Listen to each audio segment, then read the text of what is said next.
හරි අයිබෝල් ළමයි අපි එහෙනම් බලමු 2025 කෙමිස්ට්‍රි පේපර් එකේ ෆස්ට් පේපර් එකේ MCQ ටික කොහොමද මේ පාර තියෙන්නේ කියලා. හරි අපි උත්තරත් එක්කම සාකච්ඡා කරගෙන යමු. අපි මෙතනදී MCQ 50ම සාකච්ඡා කරනවා වෙන වෙනම මොනවද මේකේ තියෙන පොයින්ට්ස් මොනවද වෙනස් වෙලා තියෙන කාරණා. ඒකෙන් ඔයාලට කොහොමද පේපර් එක මේ පාර හැදිලා තියෙන්නේ කියන එක ගැන දල අවබෝධයක් ගන්න පුළුවන්. හරි.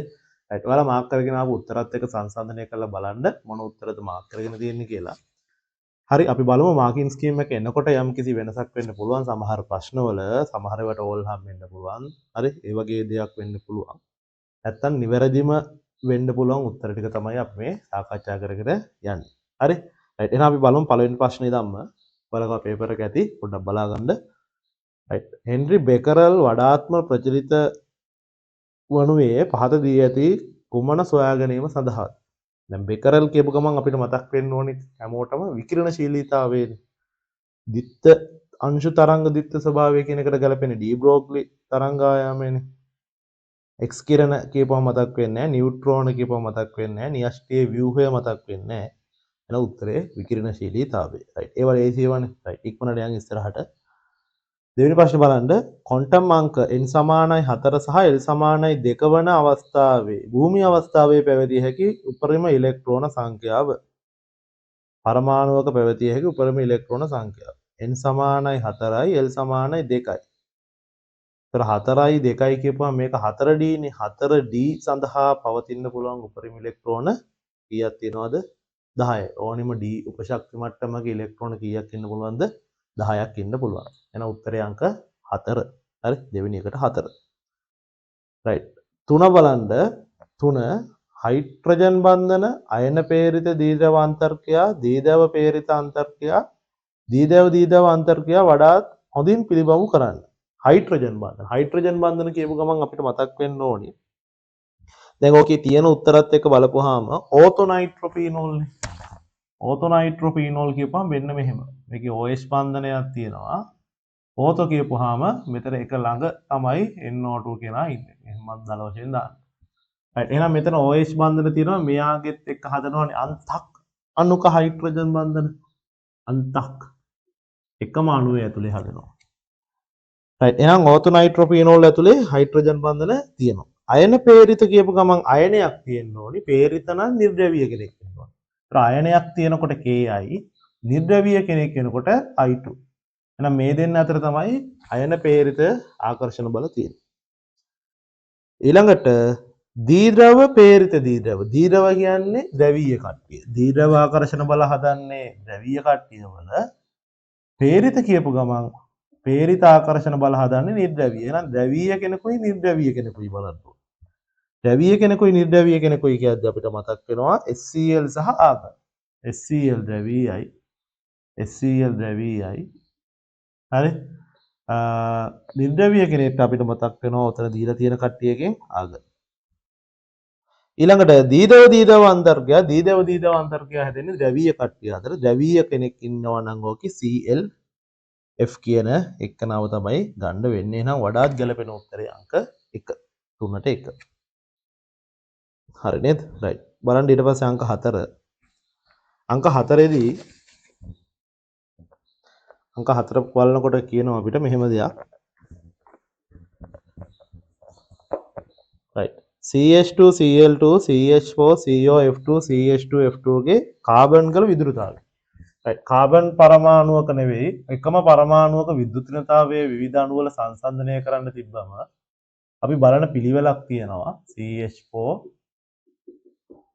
ඊට පස්සේ COF2 ඊට පස්සේ CH2F2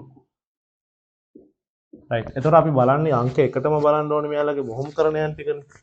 මොහොම්කරණය ගත්තොත් මෙතන විකර්ෂණ කාණ්ඩ 4යි sp3 මෙතනත් 4යි sp3 මෙතන 3යි මේක එක කාණ්ඩයක්නේ 1යි 2යි 3යි sp2 මෙතන 4ක් ඉඳලා sp3 right එතකොට අපි දන්න ඕනේ අඩුම තියෙන්නේ විදුරුතාවයක් sp3ට ඊට වඩා sp2 වල වැඩිම sp නේ right එහෙනම් මේකේ sp2 කෙනෙක් ඉන්නවා කවුද COF2 එයාගේ තමයි එහෙනම් විදුරුතාවයෙන් වැඩිම වෙන්නේ. ඊළඟට අනිත් තුන් දෙනාම sp3 දැන් ඊළඟට පරමාණු මත ආරෝපණයනේ බලන්න පරමාණු මත ආරෝපණය හැමෝගෙම විද්ද. එන ඒක හරියන්නේ නැහැ. පරමාණු මත ආරෝපණය හැමෝගෙම බිඳුව. මෙයා දැන් sp2 වැඩිම කියලා දන්නවනේ. right. ඊළඟට බලනවා පරමාණු මත ආරෝපණය බැරි වුණාම ඔක්සිකරණ. ඔක්සිකරණ අංකය ගද්දි කාබන්ට වඩා හයිඩ්‍රජන් විද්‍යුතාවය අඩුයි. එහෙනම් ධන 1යි ඍණ 1යි ධන 1යි ඍණ 1යි කාබන්ට වඩා ක්ලෝරින්ගේ වැඩි. ඍණ 1යි ධන 1යි ඍණ 1යි ධන 1යි. ඔක්සිකරණ අංකයේත් බිඳුවයි. මෙතනදී ධන 1යි ඍණ 1යි ධන 1යි ඍණ 1යි ධන 1යි ඍණ 1යි ධන 1යි ඍණ 1යි ඍණ 4යි. මෙතනදී ධන 1යි ඍණ 1යි ධන 1යි ඍණ 1යි ඍණ 1යි ධන 1යි ඍණ 1යි ධන 1යි. මෙතනදී බිඳුවයි. එහෙනම් අපි දන්නවා ඔක්සිකරණාංකයේ ධන බව වැඩි වෙනකොට ඔක්සිකරණාංකයේ ධන බව වැඩි වෙනකොට සාමාන්‍යයෙන් එකම මුහුම්කරණයේ තියෙන කට්ටියගේ විදුලතාවය වැඩි වෙනවා. හරි රයිට්. එහෙනම් බිඳුව ඍණ 4ට වඩා බිඳුව වැඩිනේ. එහෙනම් අඩුම තියෙන්න ඕනේ කාටද CH4 කියලා පැහැදිලි වෙනවා. මොකද එතන ඔක්සිකරණාංකය ඍණ 4යි අනිත් දෙන්නගේ බිඳුව ඔක්සිකරණාංකය ඊට වඩා වැඩි හින්දා. right ඒකෙන් ඒ දෙන්නගේ බලපුවාම දැන් වෙනසක් තියෙන්නේ කවුද? අග්‍රස්ත පරමාණුවේනේ. මෙතන අග්‍රස්ත පරමාණු දෙක ක්ලෝරින් දෙන්නේ, මෙතන අග්‍රස්ත පරමාණු දෙක ෆ්ලෝරින් දෙන්නේ. එතකොට අපි මධ්‍ය පරමාණු විදිහට සම්බන්ධ කරන් ඉන්න අග්‍රස්ත පරමාණුවේ විදුලතාවය වැඩි වෙන්න මධ්‍ය පරමාණුවේ ඉලෙක්ට්‍රෝන ඝනත්වය අඩු වෙනවා. ඇයි? අග්‍රස්ත පරමාණුව පැත්තට ඉලෙක්ට්‍රෝන ද්‍රව්‍යතාවය වැඩි වෙනවා. ඒතර මධ්‍ය පරමාණු ඉලෙක්ට්‍රෝන ඝනත්වය අඩු වෙනකොට එයා ඉලෙක්ට්‍රෝන වල තියෙන කැමැත්ත වැඩි වෙනවා කියලා අපිට සලකන්න පුළුවන්. right එහෙනම් ක්ලෝරින්ට වඩා ෆ්ලෝරින්ගේ අග්‍රස්ත පරමාණු විදුලතාවය වැඩි. අග්‍රස්ත පරමාණු විදුලතාවය වැඩි වෙනකොට මධ්‍ය පරමාණු විදුලතාවය වැඩි වෙනවා. right එහෙනම් අපි කියනවා CH2Cl2 ට වඩා CH2F2 ගේ වැඩි. අග්‍රස්ත පරමාණු විදුලතාවය වැඩි වෙනකොට මධ්‍ය පරමාණුවේ විදුලතාවය වැඩි වෙනවා කියලා සලකන්න පුළුවන්. right එහෙනම් උත්තරේ අංක 1. 4ට 1. පැහැදිලිනේ? right ලියා ගන්න මොන හරි තියෙනවා නම් වීඩියෝ එක නවත්තලා ලියා ගන්න. හරි. බලන්න ඊට පස්සේ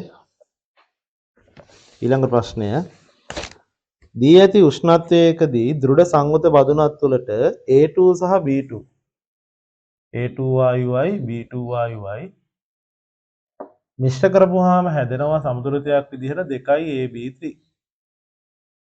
හරි. දානවා කියන්නේ 1:3 අනුපාතයෙන්නේ. අපි නිකන් දල වශයෙන් දාගමු 1:3යි කියන්නේ එහෙනම් ආරම්භක මවුල මෙයා එන්නම් මෙයා 3යි n කියන එක. මෙයා නැහැ. ඒකේ යම් ගාණක් ක්‍රියා කරනවා යම් ගාණක් ඉතිරි වෙනවා. අපි හිතමු ක්‍රියා කරපු ගාන x කියලා. එහෙනම් මෙතන ක්‍රියා කරනවා 3ix. ඇයි? මෙතන 3 ඉලක්කමක් තියෙනවනේ මේ. 1:3යිනේ අනුපාතය. 3ix. මෙතන x නම් මෙතන හැදෙනවා 2ix. ඇයි? 1:2යිනේ අනුපාතය. ඒතර මෙතන ඉතුරු වෙන්නේ n ඍණ x. මෙතන ඉතුරු වෙන්නේ 3n ඍණ 3ix. මෙතන කෙලින්ම කීයයිxද 2ix.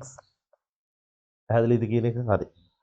දැන් අපිට කියනවා AB3 ගේ ආංශික පීඩනයේ සමතුලිතතා නියතයි පිළිවෙලින් PT සහ AB3 ලු. AB3 ගේ ආංශික පීඩනය එන්න මෙයාගෙන් හැදෙන පීඩනය PAB3 ලු.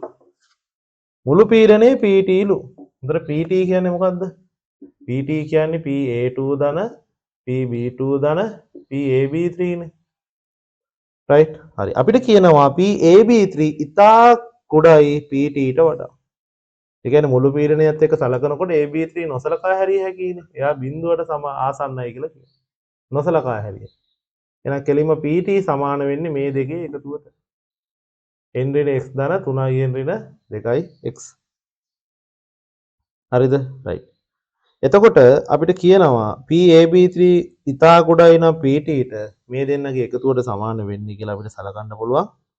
හරි right. එහෙනම් අපි ලියනවා PA2 ධන PB2. දැන් මෙතන මෙහෙම ප්‍රශ්නයක් තියෙනවා. මොකද්ද? මෙතනින් 3ක්ව එළියට ගත්තම මෙතන එනවා 3 වතාවක් n ඍණ x කියලා එනවා. 3 වතාවක් n ඍණ x කියලා එනවා කියන්නේ මෙයා වගේ මෙයා 3 ගුණයක් නේ. එහෙනම් මෙයා p නම් මෙයා කීයයි p ද? 3යි p කියලා ගන්න පුළුවන් කියන එක නේක තේරුම. ඇයි මෙතනින් 3ක් එළියට ගත්තම 3 වතාවක් n ඍණ x. එතකොට මෙයා p නම් මෙයා 3යි p. එහෙනම් pt සමාන වෙනවා 4යි p කියලා එනවා. එහෙනම් p සමානයි pt බෙදීම 4යි කියලා වගේ සම්බන්ධයක් එනවා. හරිනේ pt බෙදීම 4යි. අපෙන් අහන්නේ PAB3 ගේ අගය. මෙයාගේ අගය අහන්නේ. right. අපිට KP ප්‍රකාශනයේ දාගන්න පුළුවන්. KP සමානයි ප්‍රතිඵල පැත්තේ ඉන්නේ PAB3. එයාගේ වර්ගය බෙදීම මේ පැත්තෙන් PA2 වතාවක් PB2. හැබැයි එතන ඉස්සරහා තුනේ ඉලක්කමක් තුනක් තියෙන හින්දා ස්ටොයිකියෝමෙට්‍රියට තුනේ බලය කියලා මේක එනවා. දැන් මේක සුළු කරන්න KP සමානයි PAB3 නේ කෙලින්ම හොයන්න තියෙන්නේ. ඒක කෙලින්ම තියන්න ඉතින්. එයානේ හොයන්න තියෙන්නේ. එයාගේ වර්ගය. PA2 වෙනුවට දාන්න මොකද්ද? PA2 කියන්නේ කෙලින්ම P කියලා දාන්න ඕන නම් මම තව සුළු කරන්න. PB2 වෙනුවට දාන්න කීයද? 3යි P. 3යි P වල කවුද? තුන්වෙනි බලය. ඒතර තුනේ ඉලක්කමක් තියෙනවනේ. right. දැන් සුළු කරොත් එහෙම KP සමානයි PAB3 වල දෙවෙනි බලය P. තුනේ තුන්වෙනි බලය කියලා එනවා.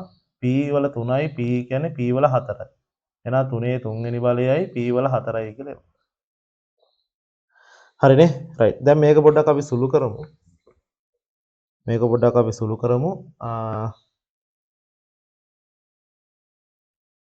එතකොට ලැබෙනවා මෙතන P කියන්නේ මොකද්ද? PT බෙදීම 4යි. එහෙනම් PAB3 වල වර්ගය සමානයි තුනේ තුන්වෙනි බලය. P කියන්නේ PT බෙදීම 4යිනේ. PT බෙදීම 4 තුන්වෙනි බලය වතාවක් KP. KP කියලා එනවා. දැන් මේක පොඩ්ඩක් සුළු කරමු. මේකේ දෙකේ බලයෙන් ගත්තනම් හරි එළියට. හරි. දැන් මේක සුළු කරොත් එහෙම PT එතන 4 වෙනි බලයනේ. P වල 4 වෙනි බලයනේ. PT බෙදීම 4 4 වෙනි බලය. right. මේක සුළු කරොත් එහෙම වර්ගමූලය දැම්මොත් එහෙම PAB3 තනි වෙනවා. තුනෙන් 3 බෙදීම 2 බලය වෙනවා. මෙතන තියෙන විදිහට අපි සුළු කරමු. KP වල මෙතන භාග්‍ය බලයනේ. භාග්‍ය බලය කියලා එනවා. PT වල 4 භාග්‍ය බලය කියන්නේ PT වල වර්ගය කියලා එනවා. බෙදීම 4 4 වෙනි බලයේ භාග්‍ය බලය කියන්නේ 4 දෙවෙනි බලය. 4 දෙවෙනි බලය 16 කියලා එනවා. හරිද? right. එහෙනම් ඔන්න ඔහොම සුළු වෙලා යන උත්තරයක්. ඒ උත්තරේ තියෙනවා ওই සුළු කිරීමේ විදිහට අංක 2. පැහැදිලි? right. එහෙනම් මෙතන පොඩි පොයින්ට් එකක් විදිහට තිබ්බේ මේ AB3 ව නොසලකා හැරලා මුළු පීඩනය මේ දෙකේ එකතුවට සමාන කරනවා. අවසානත් A2 ගේ පීඩනය වගේ තුන් ගුණයක් B2 ගේ තියෙනවා මේ සම්බන්ධය අනුව. right. හරි. එහෙනම් පස්වෙනි ප්‍රශ්නෙට උත්තරේ 2 තමයි අපිට ගන්න වෙන්නේ. බලන්න 6 වෙනි ප්‍රශ්නේ.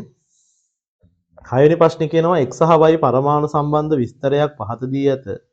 x වලට වඩා y ගේ බර වැඩිලු. x වලට වඩා y ගේ බර වැඩිලු. ඒ කියන්නේ ස්කන්ධ ක්‍රමාංකය වැඩි කියන එකට කියන්නේ. හරිනේ? right. අපිට කියනවා ප්‍රෝටෝන සංඛ්‍යාව, නියුට්‍රෝන සංඛ්‍යාව, ඉලෙක්ට්‍රෝන සංඛ්‍යාව ස්කන්ධ ක්‍රමාංකයට ගන්නලු. දැන් අපිට x ගැන කියපුවාම මේවා අයන නෙවෙයිනේ. right. එහෙනම් අපිට කියනවා ප්‍රෝටෝන, නියුට්‍රෝන, ඉලෙක්ට්‍රෝන ස්කන්ධ ක්‍රමාංකය. දැන් දන්නේව දාගමු නියුට්‍රෝන 7යි කියලා දන්නවා. ඉලෙක්ට්‍රෝන 6යි කියලා දන්නවා. මෙයාගේ ප්‍රෝටෝන 6යි කියලා දන්නවා. නියුට්‍රෝන දන්නේ නැහැ. කොටුවක් දාගන්න. මෙයා දන්නේ නැහැ. C දන්නේ නැහැ. මෙයා දන්නේ නැහැ. මෙයා දන්නේත් නැහැ. හරිනේ? right. එහෙනම් අපිට ගැළපෙන විදිහට දැන් දාගමු. එතකොට දැන් මෙතන ඉලෙක්ට්‍රෝන 6යි නම් අනිවාර්යයෙන්ම උදාසීන පරමාණුවක ප්‍රෝටෝන ගාන ඉලෙක්ට්‍රෝන ගාන සමානයිනේ. එහෙනම් මෙයා 6යි නම් මෙයා 6යි. ඊළඟට අපි දන්නවා ප්‍රෝටෝනයි නියුට්‍රෝන වල එකතුව තමයි ස්කන්ධය. 7යි 7යි 6යි 13යි. මෙයා 13යි කියලා දන්නවා. ඊළඟට මෙයා ප්‍රෝටෝන 6යි නම් ඉලෙක්ට්‍රෝනත් 6ක් ඉන්න ඕනේ. ප්‍රෝටෝන 6යි නම් ඉලෙක්ට්‍රෝන 6ක් ඉන්න ඕනේ. හරි ඒ 6යි. ඒ 6යි එහෙනම් B තාම දන්නේ නැහැ අපි. C දන්නවා 6යි කියලා. D දන්නවා 13යි කියලා. එතකොට මෙයාට වඩා මෙයා බරෙන් වැඩිනේ. එහෙනම් A සමානයි 6 වෙන උත්තර 3ක් තියෙනවා. 2 3 5. ඊළඟට C සමානයි 6 වෙන උත්තර ඒකෙන් තියෙන දෙන්නයි. 2 හෝ 3. එතකොට මෙයාට වඩා මෙයා වැඩි වෙන්න ඕනේ. ඒතර 13යි නම් ඕකේ වැඩිම තියෙන්නේ ඊට 14නේ. එහෙනම් මෙයා 14යි. ඒතර ස්කන්ධ ක්‍රමාංකේ 14යි කියන්නේ මෙයා 6යි නම් නියුට්‍රෝන 8ක් ඉන්න ඕනේ. ඒතර 8යි 6යි 14. එහෙනම් එන්න ඕනේ 6යි 8යි පිළිවෙලින් එන්න ඕනේ 6යි 8යි ආයෙත් 6යි 13යි 14යි. උත්තරේ අංක 3. පැහැදිලිද? හරි.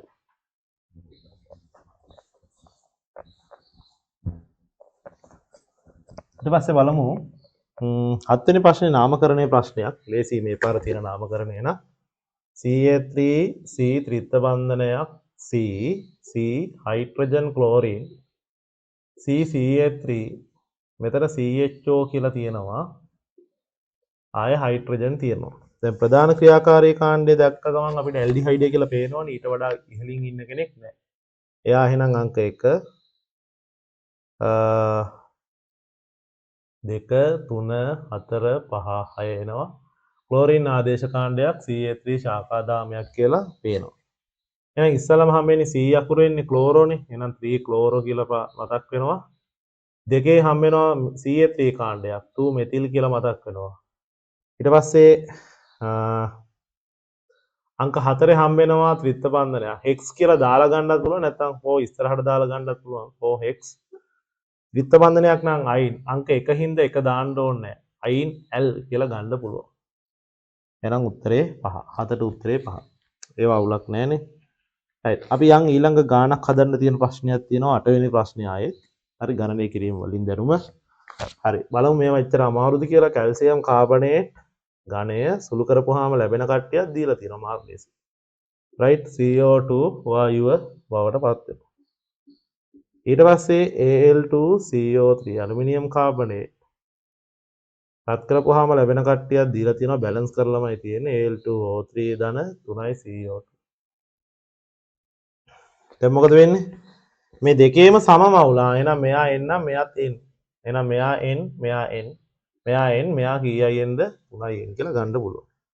මිශ්‍රණයේ ස්කන්ධය 3.34යි. මේ ඔක්කොගේම එකතුව 3.34යි. එහෙනම් 3.34 සමාන වෙනවා කැල්සියම් කාබනේට් ස්කන්ධයේ ධන ඇලුමිනියම් කාබනේට් ස්කන්ධයට. කැල්සියම් කාබනේට් ස්කන්ධයේ ධන ඇලුමිනියම් කාබනේට් ස්කන්ධයට සමාන වෙනවා. දැන් 3.34 සුළු කරන්න කැල්සියම් කාබනේට්ගේ මෞලික ස්කන්ධය අපි CI කියලා දන්නවා. CI N කියලා ගන්න. ඇලුමිනියම් කාබනේට් මෙතන 3ක් එනවා. ඇලුමිනියම් කාබනේට්ගේ මෞලික ස්කන්ධය ගත්තම කීයක් එනවද? 234ක් වගේ එනවා. 234යි N කියලා එනවා. ඒතකොට 3.34 සමානයි ඔක්කොම එකතු වුණාම 334යි N කියලා එනවා.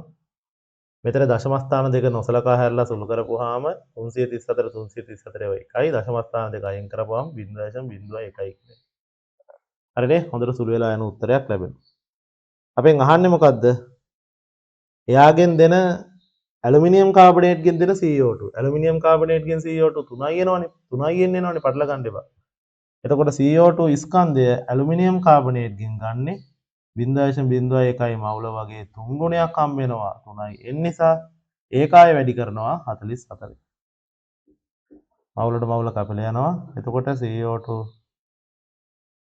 ස්කන්ධය ලැබෙනවා කීයක්ද? දශම ස්ථාන දෙක අයින් කරලා ගියපුවාම 1.32 ග්‍රෑම් කියලා එනවා. හරි බලන්න එහෙනම් ඊළඟ ප්‍රශ්නේ 9 වෙනි ප්‍රශ්නේ ආලෝකයේ හමුවේ මීතේන් ක්ලෝරිනීකරණයේදී පහත දැක්කන කුමන විශේෂයෙන් නොසේද? දැන් මෙතේන් ක්ලෝරිනීකරණයේදී ඔයාලා මතක තියාගන්න හැදෙන්නේ ක්ලෝරින් මුක්ත කණ්ඩක හෝ කාබන් මුක්ත කණ්ඩකනේ. එතකොට උත්තරේ 1 2 වෙන්න පුළුවන්. ඔය කාබන් CA3 මුක්ත කණ්ඩක දෙකක්ම එකතුලා CA3 හැදෙන්නත් පුළුවන්. CH2 Cl2 මගදී හැදෙන්න පුළුවන්. හැබැයි කවමදාකවත් හයිඩ්‍රජන් මුක්ත කණ්ඩක මෙතේන් ක්ලෝරිනීකරණයේදී ලැබෙන්නේ නෑ. ඒක වෙනම පොයින්ට් එකක් විදිහටම අපි කියනවා මතක තියාගන්න කියලා මෙතේන් ක්ලෝරිනීකරණයේදී. රයිට් ඒකෙන්ද උත්තරේ 5 කවමදාකවත් හයිඩ්‍රජන් මුක්ත කණ්ඩක මෙතේන් ක්ලෝරිනීකරණයේදී ලැබෙන්නේ නෑ. ටක් ගාලා උත්තරේ ගන්න පුළුවන්. ආයේ ක්ලෝරිනීකරණය අඳින්න ඕනේ නෑ. හරි. උත්තරේ ප්‍රශ්නේ 10 බලන්න. උෂ්ණත්වයේ T හිදී A ඉඳන් P දක්වා ඒක අණුක අණු එකයි ශුන්‍ය පෙළ ප්‍රතික්‍රියාව. මොකද ශුන්‍ය පෙළ කියන්නේ? ශුන්‍ය පෙළ කියන්නේ යම් ප්‍රතික්‍රියකයක සාන්ද්‍රණයට සාපේක්ෂව පෙළ ශුන්‍යයි බිඳුවයි. දැන් ශුන්‍ය බලය කියන්නේ එකයිනේ උත්තරේ. එහෙනම් R සමාන 1 නියත ශීඝ්‍රතාවයක් තියෙන්න ඕනේ. දැන් නියත ශීඝ්‍රතාවයක් තියෙන්න ඕනේ. හැබැයි ඒ කියන්නේ ප්‍රතික්‍රියකයක්නේ. ප්‍රතික්‍රියකයක් නම් කාලය හැමුවේ සාන්ද්‍රණය එන්න අඩු වෙන්න ඕනේ. එහෙනම් නියතව අඩු වෙන්න ඕනේ හින්දා උත්තරේ මෙහෙම වෙන්න ඕනි. 4 වෙන්න බෑ. 4 වෙන්න බැරි හේතුව තමයි ඒ කියන්නේ ප්‍රතික්‍රිය. ප්‍රතික්‍රියකයක සාන්දනය ප්‍රතික්‍රියාවක් සිද්ධ වෙන්න අඩු වෙන එක තමයි වෙන්නේ. උත්තරේ 5. පැහැදිලිද? හරි. 11 වෙනි ප්‍රශ්නේ බලන්න NCO N තියෙනවා, කාබන් තියෙනවා, ඊට පස්සේ ඔක්සිජන් තියෙනවා. මේවා අඳින්නේ ඔක්සෝ ඇනායන අඳිද්දි මම කියලා දීලා තියෙනවා ඔයාට O- කියලා ගන්න. O- ගේ 7යි 6 1යි 7යි 7 එකක් ගියපුවාම 6ක් ඉතුරු යුගල් 3යි. නයිට්‍රජන් කාබන් ත්‍රිත්ව බන්ධනයකින් කෙලවර නම් 5න් 3ක් ගියපුවාම 2ක් ඉතුරුයි. මෙයාගේ 4 බෙදුවා. එහෙනම් ඔයාලට තේරෙනවා හොඳට බන්ධන දෙකයි කෝණය 180යි. මෙයා රේඛීයයි. වෙනස් හැඩයක් තියෙන කවුද කියලා අහනවා. කෙලින්ම ඉතින් අනිත් ඔක්කොම ටික රේඛීයයි කියලා අපි දන්නවා. ඕන්න මම ටක් ගාලා ඇඳලා පෙන්නන්න නයිට්‍රජන්ට ධන ඔක්සිජන් දෙන්න ද්විත්ව බන්ධන දෙකකින් 5න් 4 ධන හින්දා එකක් අඩුයි 4 බෙදුනම රේඛීයයි. හෙන්රි මයිනස් ගත්තමත් එහෙමයි. මෙයා හැඩේ එන්නේ රේඛීයයි කියලා. හරි නේද? right ඊට පස්සේ XeF2 ගත්තමත් රේඛීයයි. CNO මයිනස් ගත්තමත් මේකේ අනිත් පැත්තමයි. එතකොට උත්තරේ එහෙනම් SF2 ගත්තම සල්ෆරට ෆ්ලෝරින් දෙන්න 6න් 2ක් ගියපුවාම 4ක් ඉතුරුයි. බන්ධන 2යි 1 2යි කියන්නේ හැඩය කෝණිකයි. right බලමු 12 වෙනි ප්‍රශ්නේ. 12 වෙනි ප්‍රශ්නේ කියනවා අනුමාපන ප්‍රාශ්‍රවයකට 0.02 KiO3 ද්‍රාවණයක 25ක් දාලා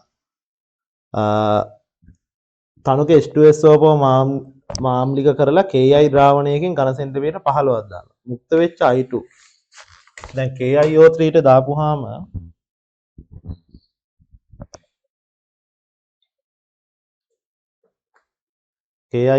දාපුවාම කවද? I2. ඒතර IO3 මයිනස් ප්‍රතික්‍රියා කරනවා I මයිනස් එක්ක ප්‍රතික්‍රියා කරලා හැදෙනවානේ I2. ඒතර දෙන්නගෙම හැදෙනවා I2. හරි right මම බලන්න යන තව ටික පේන්න. IO3 මයිනස් I මයිනස් දාපුවාම දෙන්නගෙම හැදෙනවා I2. ඔක බහුල වෙන රෙඩොක්ස් ප්‍රතික්‍රියාවක් අපිට අයඩින්ලා දෙන්නෙක් ඉන්න මේ පැත්තේ මේ පැත්තට 2 2 කියලා වෙනම දා ගන්නවා.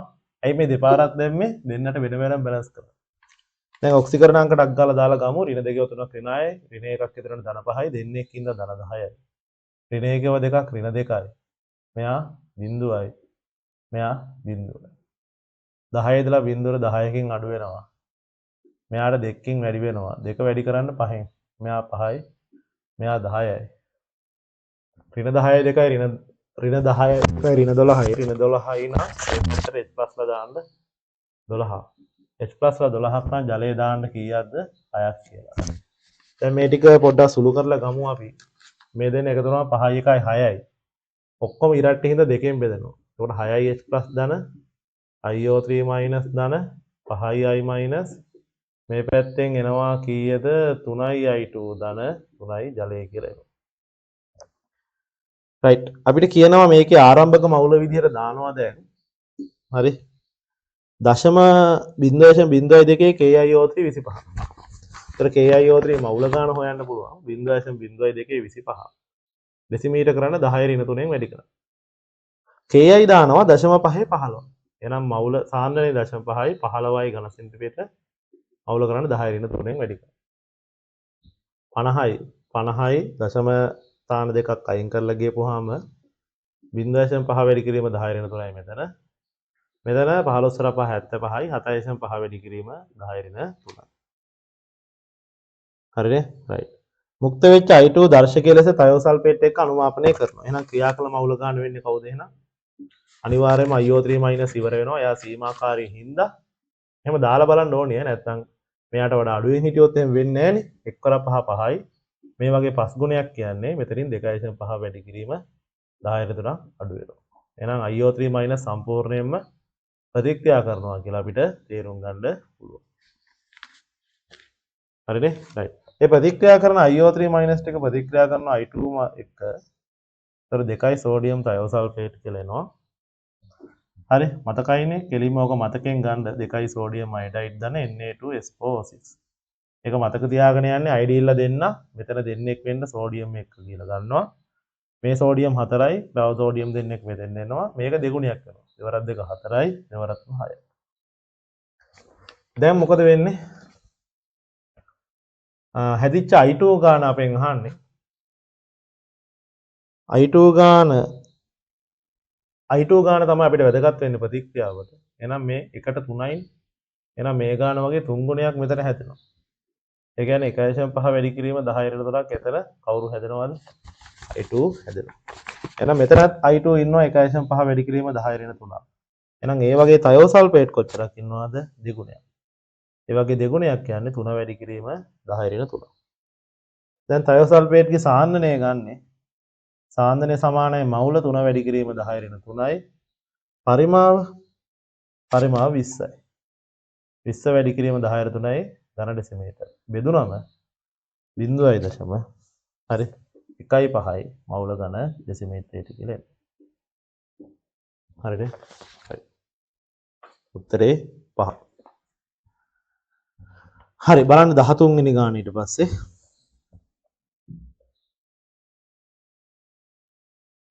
13 වෙනි ගාන බලන්න. ඔයාලා ලියා ගන්න බැරුණොත් නවත්තලා ලියාගෙන පස්සේ වීඩියෝ එක බලන්න. හරි මම යනවා ඉස්සරහට ඉස්සරහට.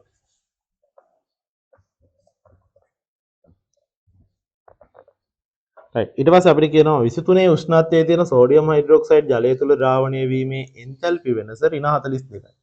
ඍණ කියන්නේ මොකද්ද? තාපදායක ක්‍රියාවලියක්නේ තාපය පිට කරනවා. 23 ජලයේ 230කට සෝඩියම් හයිඩ්‍රොක්සයිඩ් 20ක් දාන. එතන මුළු ස්කන්ධය කීයද? 230කට සෝඩියම් හයිඩ්‍රොක්සයිඩ් 20ක් දාපුවාම මුළු ස්කන්ධය කීයක් වෙනවද? 250ක් වෙනවා. හරි දැන් දානවා මොකද්ද සූත්‍රය? තාප විපර්යාසය අපිට හොයන්න පුළුවන් උෂ්ණත්ව වෙනස යහන්නේ ඩෙල්ටා Q සමානයි mc ඩෙල්ටා T. දැන් තාප විපර්යාසය හොයද්දී මෙන්න මෙහෙම දෙයක් තියෙනවා. එන්තල්පි වෙනසක් අපි ගන්න තාප විපර්යාසයක් බෙදලානේ මවුල ගානේ. එහෙනම් හරහට වැඩි කරපුවාම තාප විපර්යාසය එනවා. එහෙනම් 42යි කිලෝ ජූල් මවුලයට වැඩි කිරීම මවුල ගාන කීයද? සෝඩියම් හයිඩ්‍රොක්සයිඩ් මවුල ගාන ගන්න පුළුවන්. සෝඩියම් හයිඩ්‍රොක්සයිඩ් ස්කන්ධය 20යි ග්‍රෑම්. මෞලික ස්කන්ධය 23යි 40යි කියලා එනවා. මවුලයට ග්‍රෑම්. මෙයාට බෙදලා ගියපුවම කෙලින්ම 0.5යි කියලා එනවනේ. එහෙනම් මෙයා වැඩි කරනවා 0.5යි. මවුලයක එන්තල්පිය මවුල ගානෙන් වැඩි කරපුවම තාප විපර්යාසය එනවා. ද්‍රාවණයේ මුළු ස්කන්ධය 250 ග්‍රෑම් කියලා අපි දන්නවා. ඉෂ්ට තාපධාරිතාවය අපිට 4.2 ජූල් ග්‍රෑමයට කෙල්විනයට කියලා දීලා තියෙනවා. රයිට් අපිට උෂ්ණත්ව වෙනද හොයන්න පුළුවන්. මවුලට මවුල කැපෙනවා ජූල්ට ජූල් කැපෙනවා ග්‍රෑම්ට ග්‍රෑම් කැපෙනවා. හරිනේ රයිට් දැන් මේක සුළු කිරිල්ලක් තියෙන්නේ. රයිට් 42ක් කැපිලා යනවා 4.2 ඒවා කෙලින්ම 10යි කියලා 10න් වැඩි කරපුවම 5යි 5 වැඩි කිරීම මෙතන 5000යි බෙදීම 250යි කෙල්වින් කියලා එනවා. ඒ මෙතන කිලෝ කියලා තියෙනවනේ. ඒතර ඩෙල්ටා Q වෙනවා කීයයිද? 2.20යි කෙල්වින් කියලා. එහෙනම් උෂ්ණත්ව වෙනස ඩෙල්ටා තීටා. උෂ්ණත්ව වෙනස එනවා 20යි කියලා. එහෙනම් අවසාන උෂ්ණත්වය කීයද? දැන් උෂ්ණත්ව වෙනසක් නම් කෙල්වින් උනත් සෙල්සියස් උනත් වෙනස එක හා සමානයි.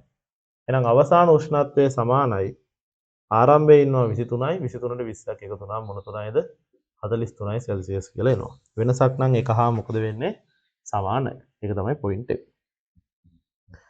රයිට් බලන්න 14 වෙනි එක දී ඇති උෂ්ණත්වයකදී ඒක ප්‍රෝටික භස්මයක් ඝන සෙන්ටිමීටර් 25ක් ඒක භාෂ්මික අම්ලයක් සමග අනුමාපනයේදී වක්‍රය දීලා තියෙනවා.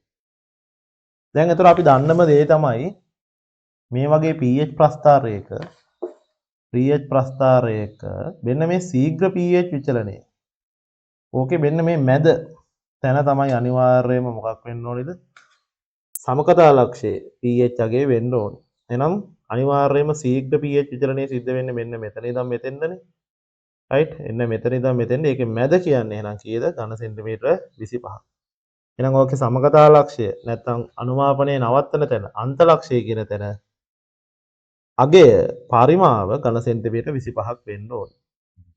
ඒ වෙලාවේ pH අගය 4යි 6යි අතර කියන්නේ pH අගය 5ක් වෙන්නත් ඕනේ. එහෙනම් 25යි 5යි උත්තරේ වෙන්නේ 2 හෝ 5.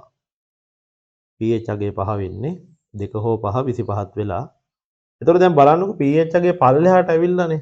මේ අවසාන pH අගේ ගොඩක් පල්ලෙහාට ඇවිල්ලා දෙකටත් වඩා පාතයි. කියන්නේ මේක අනිවාර්යයෙන් මොන ආම්ලයක්ද? ප්‍රබල ආම්ලයක් වෙන්න ඕනේ. දෙකටත් වඩා පාතට එනවා කියන්නේ. එහෙනම් උඩීම පටන් අරගෙනත් නැහැ. හරි. 10 12ටත් වඩා අඩුවෙන් පටන් ගන්න තියෙන්නේ. එහෙනම් මේක දුබල බස්මයක් වෙන්න. රයිට්. එහෙනම් මේක මොන ආම්ලයක්ද? strong acid. ඒ කියන්නේ SA, weak base. ඒ කියන්නේ WB. උත්තරේ අංක 5. SA ධන WB වෙන්න ඕනේ. ප්‍රබල ආම්ලයක් සහ දුබල බස්මයක්. ඒ pH එකේ ගොඩක් පල්ලෙහාට ඇවිල්ලානේ ප්‍රබල ආම්ලය. උඩම හරියෙන් පටන් ගන්න නැහැ. මැදින් වගේ පටන් ගන්න තියෙන හින්දා දුබල බස්මයක්. හරිනේ? right. ඊට පස්සේ බලන්න 15 වෙනි එක පහත දී ඇති ක්‍රියාපටිපාටි වලින් 1,2 ඩයිබ්‍රෝමෝ ප්‍රොපේන් පිළියෙල කිරී ගැනීමට සුදුසු නොවන්නේ. දැන් පළවෙනි එකේදී ගැලපෙනවනේ සාන්ඩ් H2SO4 දාලා රත් කරපු ගමන් කෙලින්ම කවුරු නැති වෙලා යනවද? CH ඩබල් බොන්ඩ් CH2 කියලා එනවා. ඊළඟට ඒකට Br2 දාපු ගමන් මොකද වෙන්නේ? මේකේ ෆයි බන්ධනය කැඩිලා දෙන්නටම කවුරු වෙනවද? CH2 Br කියලා එනවා. 1,2 ඩයිබ්‍රෝමෝ එකයි දෙකයි මේ එකයි දෙකයි බ්‍රීආර්ලා දෙන්නෙක් ඉන්න හරි කාබන්ලා තුනක් ඉන්න 1,2 ඩයිබ්‍රෝමෝ ප්‍රොපේන් කෙනෙක් කරා ලැබෙනවා 1,2 ඩයිබ්‍රෝමෝ ප්‍රොපේන් කෙනෙක් කරා ලැබෙනවා දෙවෙනි යාගේදී බලන්නකො ලිතියම් ඇලුමිනියම් හයිඩ්‍රයිඩ් H+ දාපු ගමන් කෙලින්ම OH දෙකක් එනවා ලිතියම් ඇලුමිනියම් හයිඩ්‍රයිඩ් දාපු ගමන් මේක OH වෙනවා මේ කොහොමත් OH මෙතන CH2OH කියලා එනවා මේ දෙක අයින් වෙලා ගියපුවාම ත්‍රිත්ව බන්ධනයයි ඊට පස්සේ PBr3 එක රත් කරපු sorry ඊට පස්සේ PBr3 එක මේක රත් කරපුවාම මෙතන Br කියලා එනවා හරි තුනෙත් එනවා Ca3C ත්‍රිත්ව බන්ධනයේට H2 පැලේඩියම් දාපුවාම අපි දන්නවා එක ෆයි බන්ධනයක් නැති වෙලා යනවා එක ෆයි බන්ධනයක් නැති වෙච්ච කෙනාට Br2 දාපු ගමන් ආයෙත් අර වගේම ලැබෙනවා ඇල්කීනේට Br2 දාපුවා ඊට පස්සේ හතරවෙනි එක ගත්තම කෙලින්ම වැඩිපුර Br2 එකපාරම දානවා ඇල්කයින් එකට. එහෙම ප්‍රතික්‍රියාවක් අපි දන්නේ නැහැ. ඊට පස්සේ H2 පැලේටියම් දාපු ගමන් ෆයි බන්ධන නැති වෙලා යනවනේ. ඇල්කේනයක්. හරි වැඩිපුර Br2 දැම්මට අනික Brලා හතරක් වගේ තමයි එන්නේ එතකොට. Brලා දෙකකින් අතර වෙන්නේත් නැහැ. රයිට් එහෙනම් හතර ගැලපෙන්නේ නැහැ. පහ ගැලපෙනවා මධ්‍යසාරයක OH දාපුවම Br ගිහලා ඇල්කීනයක් එනවා. ඒකට Br2 දාපුවම Brලා දෙන්නේ එනවා. එහෙනම් 15 එකේ උත්තරේ අංක 4 කියලා තමයි ගන්න වෙන්නේ. හරිනේ? right.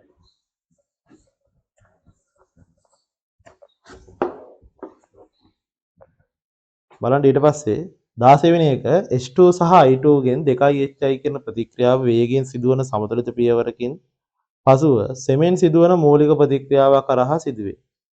අන්න වේගයෙන් සිදුවෙන සමතුලිත පියවරකින් පස්සේ තමයි සෙමෙන් සිද්ධ වෙන්නේ. ඒ කියන්නේ දෙවෙනියට තමයි සෙමෙන් සිදුවෙන එක නා වෙන්නේ. සෙමෙන් සිදුවන මූලික පියවර සඳහා වේග නියමය අන්න සෙමෙන් වෙන්නේ පළවෙනි පියවරට පස්සේ නෑ පළවෙනි පියවර වේගවත්.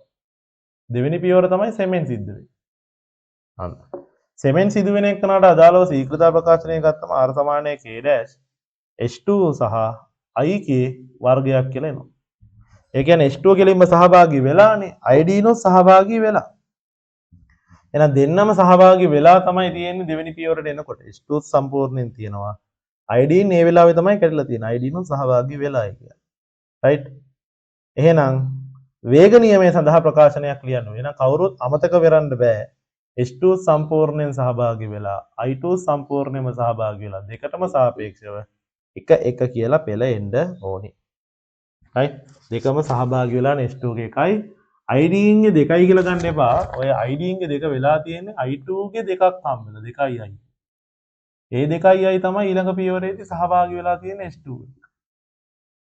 H2 දන 2යි I වගේ තමයි ඊට පස්සේ ප්‍රතික්‍රියා වෙලා කවුරු හැදලා තියෙන්නේද? 2යි HI කියලා වගේ හැදෙනවා. තේරුණාද? right ඒකින්ද H2 ධන H2 සහ I2 කියන දෙකම ගන්න ඕනි. හරිනේ? හරි. ඊට පස්සේ උත්තරේ අංක 1 එහෙනම් 16ට 1. බලන්න 17. 17 හොඳ තියරියක් අහනවා. KSP සම්බන්ධ කරලා බලන්න AgBr AgI ගේ වර්ණ පිළිවෙලින් ලා කහ සහ කහ පාටයිලු. AgBr සහ AgI. සෝඩියම් අයඩයිඩ් ද්‍රාවණයක් AgBr ට දානකොට යට AgBr ඉන්නවා. ඝණය. මේකට සෝඩියම් අයඩයිඩ් දානවා. සෝඩියම් අයඩයිඩ් දානවා. දැන් සෝඩියම් අයඩයිඩ් අයන වලට කරද්දාම කොහොමද ලැබෙන්නේ? සෝඩියම් ප්ලස් සහ මොන මයිනස්ද? I minus. සෝඩියම් ප්ලස් සහ I මයිනස්. දැන් අපෙන් අහනවා එතකොට ද්‍රාවණය කහ පාට වෙනවා. දැන් මෙයා ලා කහනේ. ලා කහ කාට කෙනා කහ පාට වෙනවා කියන්නේ ටිකකි. ඒ කියන්නේ කවුරු අවක්ෂේප වෙලාද? සිල්වර් අයඩයිඩ් අවක්ෂේප වෙලා AgBr නැති වෙලා යනවා. ඒක වෙන්නේ කොහොමද? රයිට්. මේ සඳහා පහද දී ඇති අදහස් යෝජනා ඉදිරිපත් කරන ලදී. පළවෙනි එක AgBr දන I- ගෙන් AgI සහ Br- වෙලා තියෙනවා. ඔව්නේ. ඇයි AgBr ක්‍රමයෙන් දිය වෙමින් AgBr ක්‍රමයෙන් දිය වෙමින් Ag+ සහ Br- කියලා හදනවා. හැදෙන Ag+ එක්ක I- එකතු වෙලා කවුරු වෙනවද? හැදෙන Ag+ එක්ක I- එකතු වෙලා අවක්ෂේප වෙනවා AgI කියලා. කොහොමනේ වෙන්නේ? එතකොට මේ දෙක එකතු කරපුවාම අර පළවෙනි ප්‍රතික්‍රියාව එනවා. එහෙනම් පළවෙනි එක හරි.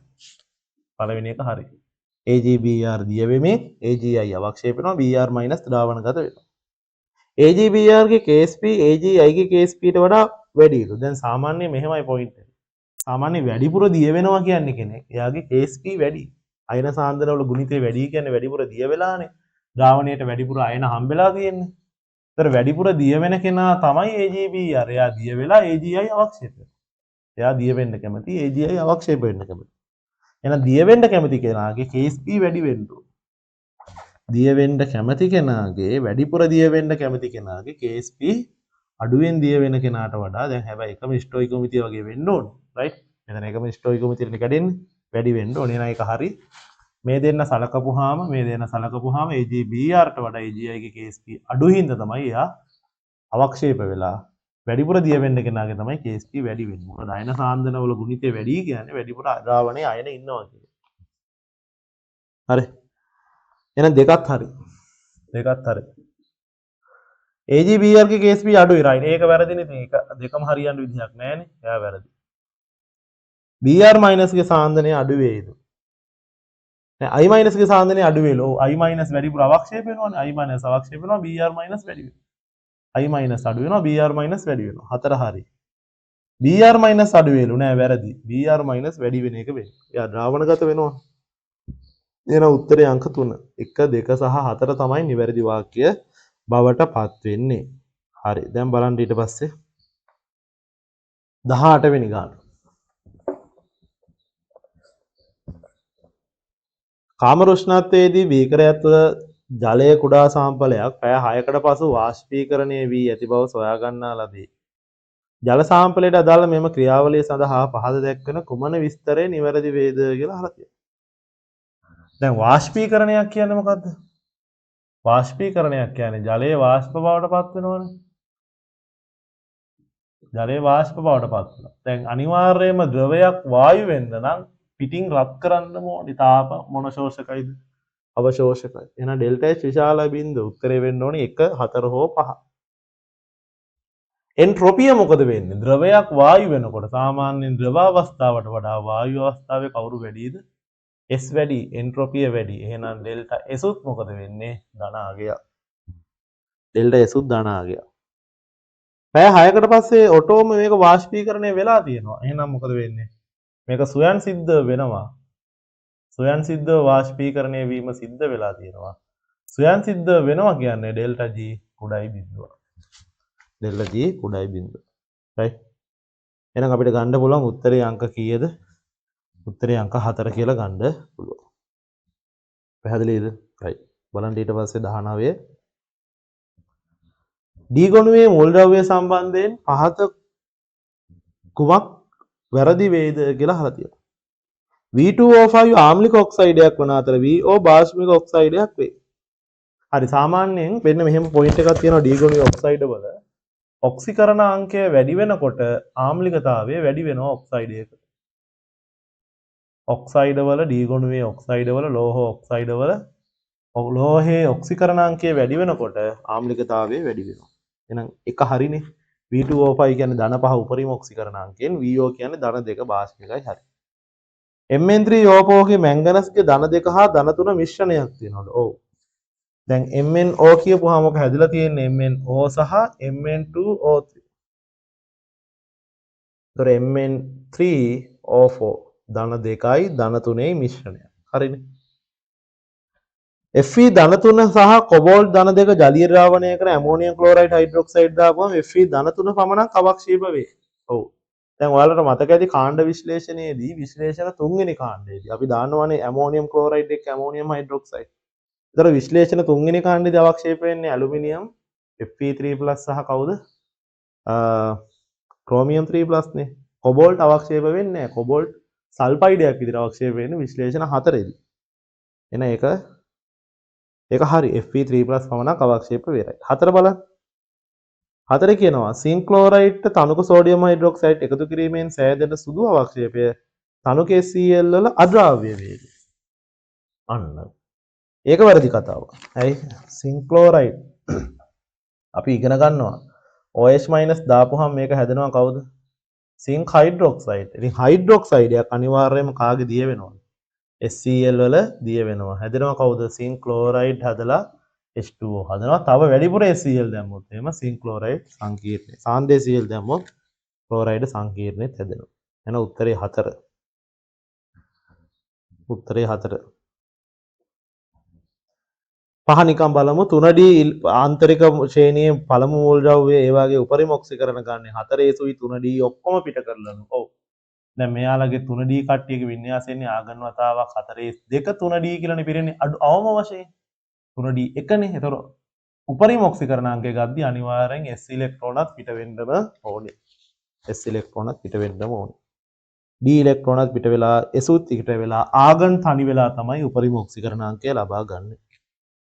right. පහත් හරි එහෙනම් වරදින්නේ 4.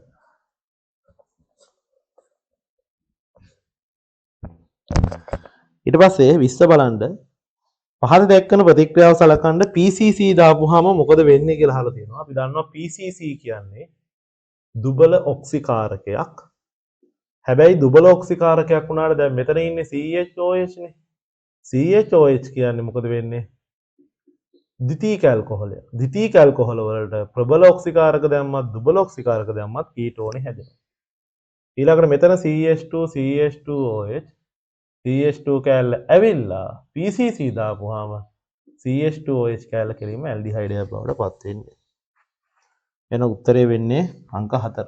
මෙතන කීටෝනයක්, මෙතන ඇල්ඩිහයිඩයක්. ඕක හැමදාම වගේ පාස් පේපර් වල අහන පොයින්ට් එකක්. ළමයිට දැකලා පුරුදුයි. හරි ද්විතීයික ඇල්කොහොලයක් නම් කීටෝනේ දක්වා යනවා. ප්‍රාථමික ඇල්කොහොලයක් නම් PCC දාපුවාම ඇල්ඩිහයිඩයෙන් නතර වෙනවා. right. බලන්න 21 බලන්න. Hg ගණයේ Hg මේ පාර ශක්ති විද්‍යාව ප්‍රශ්න ටිකක් අහලා තියෙනවා සාමාන්‍යයෙන් නේ. ටික වැඩිපුර අහලා තියෙනවා. විද්‍යුත් රසායනයත් එහෙම ඊළඟට තියෙන එක. හරි ඒකෙත් පොඩ්ඩක් වැඩිපුර පොයින්ට් ටිකක් අහලා තියෙනවා. හරි බලමු. Hg ගණයේ Hg ද්‍රව්‍යවීම ඍණ 2 ධන 2.4යි ගණය ද්‍රවනේ ධන 2.4යි කිලෝජූල් මවුලයට සාමාන්‍ය හිමාංකය. සාමාන්‍ය හිමාංකය දීලා තියෙනවා. මොකද්ද හිමාංකය කියන්නේ? දැන් ඝණයක් ද්‍රව වෙනවනේ. ඒතකොට මේව මතක තියාගන්න ඔය ඝන ද්‍රවාංකවල තාපාංකවල හිමාංකවලදී පද්ධතිය තියෙන්නේ මොන තුලිතවද? සමතුලිතව. පද්ධතිය තියෙන්නේ සමතුලිතය. හිමාංකය ඝණය ද්‍රව වෙනවා. හිමාංකය කියපුවම ඔගේ අනිත් පැත්ත හැබැයි මේ තියෙන්නේ ද්‍රවය ඝන වෙනවා. ඝණය ද්‍රව වෙනවා. ද්‍රවාංකය. හිමාංකය කියපුවම ඔගේ ප්‍රතිවිරුද්ධ.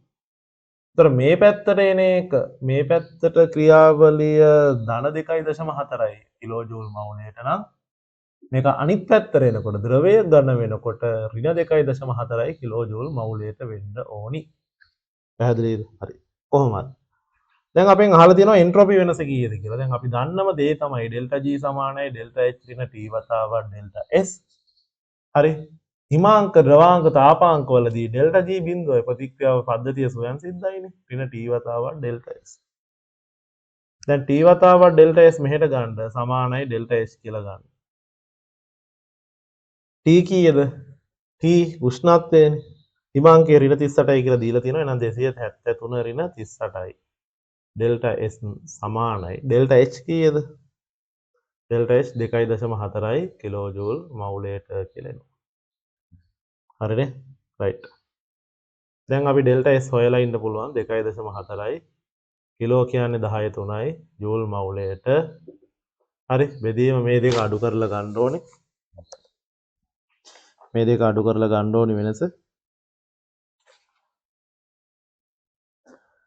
එතකොට 235ක් වගේ එනවා. 235ක් වගේ එනවා. කෙල්වින් කියලා එනවා. ඊට පස්සේ මවුල ගාන හොයන්න මොකද කරන්නේ? Hg ග්‍රෑම් 47ක්නේ. 47යි. ග්‍රෑම් මෞලික ස්කන්ධය බෙදනවා කීයෙන්ද? 200යි මවුලයට ග්‍රෑම් කියන එක. රයිට් ඔය ටික ගුණ කරපුවාම එන්ට්‍රෝපි වෙනස ජූල් කෙල්විනේට කියන එකෙන් එනවා. ඒතර මවුල නැති වෙලා යනවා. ජූල් කෙල්විනේට එකෙන් එනවා. ආසන්න උත්තරයක් අපි හදලා ගමු.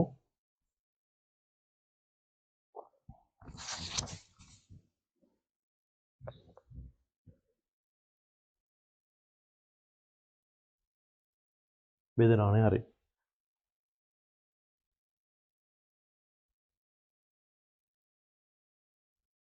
හරි 2.4යි කියලා එනවා. 2.4යි ධනද ඍණද කියලා ප්‍රශ්නයක් එනවා. දැන් විතර ඩෙල්ටා h ට අපි ගන්න ඕනේ අනිවාර්ය ඍණ උත්තරයක්. ඇයි? ඍණ 2.4යි කියලා ගන්න ඕනේ හේතුව මොකද්ද?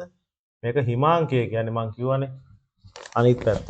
ද්‍රවාංකයේ අනිත් පැත්ත තමයි හිමාංක. එහෙනම් ඩෙල්ටා h ඍණ 2.4යි කියන කමතක වෙයි. එහෙනම් මෙතන ඍණ 2.4යි ජූල් කෙල්විනේට. හරි. දීලා තියෙන එකම දැම්මොත් එහෙම ධනාගේ එන්නේ. දීලා තියෙන කාට අදාළවද? දීලා තියෙන්නේ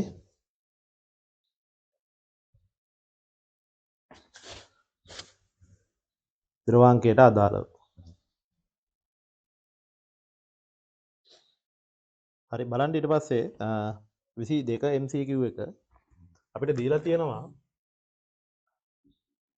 සම්මත අංකනයක් නිකල් 2+ මං කෙටියෙන් ලියන්න. ඊට පස්සේ කොපර් 2+ කොපර් කියලා. ඒතර අපි දන්නවානේ අනිවාර්යයෙන්ම මුලින් තියෙන ඇනෝඩේ නෙමෙයි ඔක්සිකරණය වෙලා තියෙන්නේ. ඊට පස්සේ තියෙන කැතෝඩේනේ ඔක්සිහරණය වෙලා තියෙන්නේ. කොපර් 2+ කොපර් වෙනවා කියන්නේ ඔක්සිහරණයනේ. දැන් එතකොට අපිට කියනවා මේකේ මේවා සාමාන්‍යයෙන් විභාගෙන් නිතර එන එකක්. අපෙන් අහලා තියෙනවා ඉලෙක්ට්‍රෝන ගලන් යන්නේ කොහෙටද? ඒතර ඇනෝඩේ වෙන්නේ ඔක්සිකරණය නම් එතන නිකල් දිය වෙනකොට නිකල් 2+ හැදෙනකොට ඉලෙක්ට්‍රෝන ගොඩ ගැහෙනවනේ. අන්න එහෙනම් එයා ගමන් කරනවා කොපර් 2+ ගාවට. කොපර් 2+ එතෙන්ද ගිහිල්ලා ඉලෙක්ට්‍රෝන බලාපොරොත්තු වෙනවා. එහෙනම් මේ පැත්තට ඉලෙක්ට්‍රෝන යනවා. නේ? නිකල් ගාව ඔක්සිකරණය වෙලා ඉලෙක්ට්‍රෝන ගොඩ ගැහිලා ඒ ඉලෙක්ට්‍රෝන කොපර් දහඩුව ගාවට යනවා. ඔක්සිහරණය වෙන්නේ. එහෙනම් ඉලෙක්ට්‍රෝන ප්‍රවාහය යන්නේ නිකල් සිට කොපර් දක්වා. ඒතර විභවය කීයද? විභවය හොයන්න මාර ලේසි. වැඩි විභවයෙන් අඩු විභවය අඩු කරා කියලා මතක තියාගත්තත් ලේසි. නැත්නම් ඉතින් කැතෝඩයෙන් අඩු කරනවා ඇනෝඩේ. ඒක ඍණත් එක්කම ගන්න ඕනේ. රයිට්. එතකොට එනවා සුළු වෙලා උත්තරයක් 0.394 වෝල්ට් ධන 0.24යි වෝල්ට්. ඒතර E0 සෙල් සමානයි කීයද? 0.58යි වෝල්ට්. රයිට්. එහෙනම් ඉලෙක්ට්‍රෝන ගලන්නේ නිකල් සිට කොපර් දක්වා විභවය 0.58. පිළිතුර 1. හරි. පිළිතුර 1 කියලා තමයි ඒකට ලැබෙන්නේ. හරි 23 මොකක්ද කියන්නේ? 23 කියනවා ඩයසෝනියම් අයනේ ඉලෙක්ට්‍රෝපයිලයක් ලෙස ක්‍රියා කරන්න. රයිට්. අපි ඒක ලේසියෙන්ම දන්නවා. ඔතනදී ඩයසෝනියම් ලවණ ඔය මුල සෙට් එකේදී වෙන්නේ ජලය දාපුවාම ඒක ඩයසෝනියම් බව නැති වෙලා යනවා. Ki දාපුවාමත් එහෙමයි. Cuprous cyanide දාපුවාමත් එහෙමයි. H3PO2 දාපුවාම ඩයසෝනියම් කොටසම නැති වෙලා යනවා. ඉලෙක්ට්‍රෝපයිලයක් විදිහට ක්‍රියා කරන්න නම් අපි දන්නවා බෙන්සීන් වල සිද්ධ වෙනවනේ ඉලෙක්ට්‍රෝපිලික ආදේශ. මෙතන තියෙන හයිඩ්‍රජන් කොටස නැති වෙලා ගිහිල්ලා අන්න ඩයසෝනියම් ලවණ ඉලෙක්ට්‍රෝපයිලයක් විදිහට සම්බන්ධ වෙනවා. ඊයේදීද උත්තරේ 3 දී. අනිත් එක දෙනකදීවත් වෙන්නේ නැහැ. ඒ තැන්වලදී වෙන්නේ ඩයසෝනියම් කොටස නැවත් වෙලා වෙන කොටසක් සම්බන්ධ වෙන එක තමයි ඒ තැන්වලදී වෙන්නේ. ඩයසෝනියම් කොටස ඉලෙක්ට්‍රෝපයිලයක් විදිහට ක්‍රියා කරන්නේ අංක 3 දී විතරයි. බෙන්සීන් වලේ හයිඩ්‍රජන් ඉවත් වෙලා සම්බන්ධ වෙන්නේ. right. ඊට පස්සේ බලමු 24. 24 දී කියනවා විවෘත ද්‍රවයක් තුළ ඇති සංශුද්ධ ද්‍රවයක් බදුනක් තුළ තියෙන සංශුද්ධ ද්‍රවයක් රත් කරද්දී නටන්නේ. අපි දන්න ඕනිම ද්‍රවයක් නටන්න නම් හරි නටනවා කියන්නේ තාපාංකයේදීනේ. මේ නටනකොට මේ වාෂ්ප මගින් ඇති කරන පීඩනය බාහිර වායුගෝල පීඩනයට සමාන වෙන්න ඕන. ඒ දෙක සමාන වුණාම තමයි ද්‍රවයක් නටන්න පටන් ගන්න. එහෙනම් කෙලින්ම උත්තරේ තියෙනවා අනිත් උත්තර සියල්ල වැරදි. ද්‍රවයේ වාෂ්ප පීඩනය ද්‍රව පෘෂ්ඨයට ඉහළින් නැති වායුගෝල පීඩනයට සමාන වෙනවා. අපි ද්‍රව වාෂ්ප සමුද්‍රතාවයේදී ඔක කතා කරමු. ද්‍රවයක වාෂ්ප පීඩනය ඉහළින් ඇති කරන බාහිර වායුගෝල පීඩනයට සමාන වුණාම තමයි ද්‍රවයක් නටන්න පටන් ගන්න. හරි. බොයිලින් වෙන්න පටන් ගන්න. එහෙනම් පිළිතුරු අංක 5 ලේසියෙන් ගන්න පුළුවන්. හරි නේද? right. බලන්න ඊට පස්සේ 25 වෙනි MCQ එකේ කියනවා 25 සෙල්සියස් වලදී විද්‍යුත් රසායනික කෝෂයක් සඳහා පහත තැරතන තොරතුරු සලකන්න. අර්ධ ප්‍රතික්‍රියා දෙකක් අපිට දීලා තියෙනවා. ඒකේ විභවයන් දෙක අනුව අපි දන්නවා විභවයෙන් වැඩි ක්‍රියාවලිය තමයි හැමතිස්සෙම ඔක්සිහරණය වෙන්නේ. දැන් එතකොට ඔක්සිකරණ ක්‍රියාවලියනේ ඉස්සෙල්ලාම තියෙන්නේ එහෙනම් Br2 ධන 2ක් ඉලෙක්ට්‍රෝන 2යි Br මයිනස්. මෙයාට අදාළව විභවය දීලා තියෙනවා 1.0.6.5 වෝල්ට්. ඊළඟ ක්‍රියාවලිය තියෙනවා Br3 මයිනස් ධන 6H ප්ලස් ධන 5ක් ඉලෙක්ට්‍රෝන. මේකට අදාළ විභවය දීලා තියෙනවා තුනක් ජලය 1.5.2 වෝල්ට්. right. දැන් අපි මොකද කරන්නේ? ඒතර දැන් අපි දන්නවා හැමතිස්සෙම විභවයෙන් අඩු ක්‍රියාවලිය තමයි මොකක් වෙන්නේ? ඔක්සිකරණය සිද්ධ වෙන්නේ. මෙයා ඔක්සිකරණ ක්‍රියාවලිය විභවයෙන් වැඩි ක්‍රියාවලිය තමයි ඔක්සිහරණය වෙන්නේ. මෙයා ඔක්සිහරණ ක්‍රියාවලිය. හරි. දැන් අපෙන් අහලා තියෙනවා එතකොට කෝෂ විභවය සහ මාරු වන ඉලෙක්ට්‍රෝන ගානයි සම්පූර්ණ කෝෂ ප්‍රතික්‍රියාව. එතකොට දැන් ඔක්සිකරණයක් නම් මේක අනිත් පැත්ත වෙන්න එපා. 2යි Br මයිනස් වෙන්න එපා. right. එතකොට මෙයා අපි අංක 1 කියලා සලකමු. මෙයා අපි කෙටියෙන් අංක 2 කියලා සලකමු. එතකොට දැන් හුවමාරු වන ඉලෙක්ට්‍රෝන ගත්තම මෙතන 2යි මෙතන 5යි. 2යි 5යි ගේන්න පුළුවන් කුඩා පොදු ගුණාකාරය 10නේ. නේ? 10ට ගේන්න පුළුවන්. මේක ඔක්සිකරණය. වෙන්නේ නැත්තම් මේක ඔක්සිකරණය. හරිද? හරිය ඔක්සිහරණය. එතකොට ගේන්න පුළුවන් කුඩා පොදු ගුණාකාරය 10 හින්දා අපි කරනවා මෙහෙම වැඩක්. BrO3 මයිනස් තියෙනවා. එතකොට E නෝට් සෙල් ගන්න කොහොමද? E නෝට් සෙල් ගන්නේ කැතෝඩයෙන් අඩු කරනවා ඇනෝඩයෙන්. එතකොට කැතෝඩේ වෙන්න ඕනේ මෙයානේ ඔක්සිහරණය වෙන කෙනා. කොහොමත් වැඩි විභවයනේ 1.52 වෝල්ට් රින 1.065 වෝල්ට්. එතකොට E නෝට් සෙල් එනවා කීයක්ද? 10න් 5 5යි එහා පැත්තට ගියා 11න් 6ක් ගියපුවම 5යි. මෙතන 4යි 0.455 වෝල්ට්. දැන් මෙහෙම උත්තරයක් නෑ. ඒකට ආසන්න උත්තරයක් තියෙනවා. අපි ඒක ගමු එහෙනම්. කීයද? 0.4යි 6යි වෝල්ට් කියලා.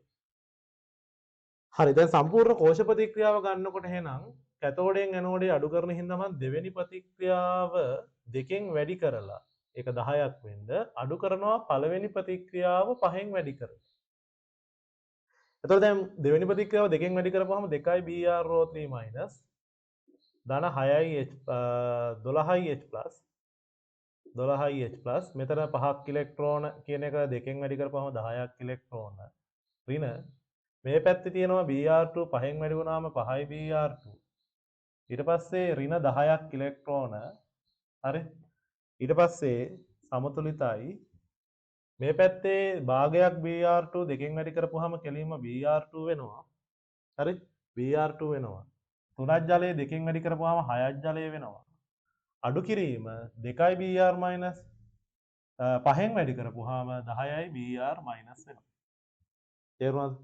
right දැන් මේ 10ක් ඉලෙක්ට්‍රෝන 10ක් ඉලෙක්ට්‍රෝන කැපෙනවා ඍණ පද එහෙ පැත්තට අරන් අර එහෙ ඍණ පද මෙහෙට ගන්න. ඒතර 2යි BrO3 මයිනස් ධන 10යි Br මයිනස් ධන 12යි H+ හරි මේ ඍණ 5යි Br2 එහා පැත්තට ගියම ධන 5යි 5යි 1යි 6යි Br2 වෙනවා ධන 6ක් ජලය වෙලා එනවා. දැන් ඔක්කොම ඉරට්ට සංඛ්‍යා දෙකෙන් බෙදමු.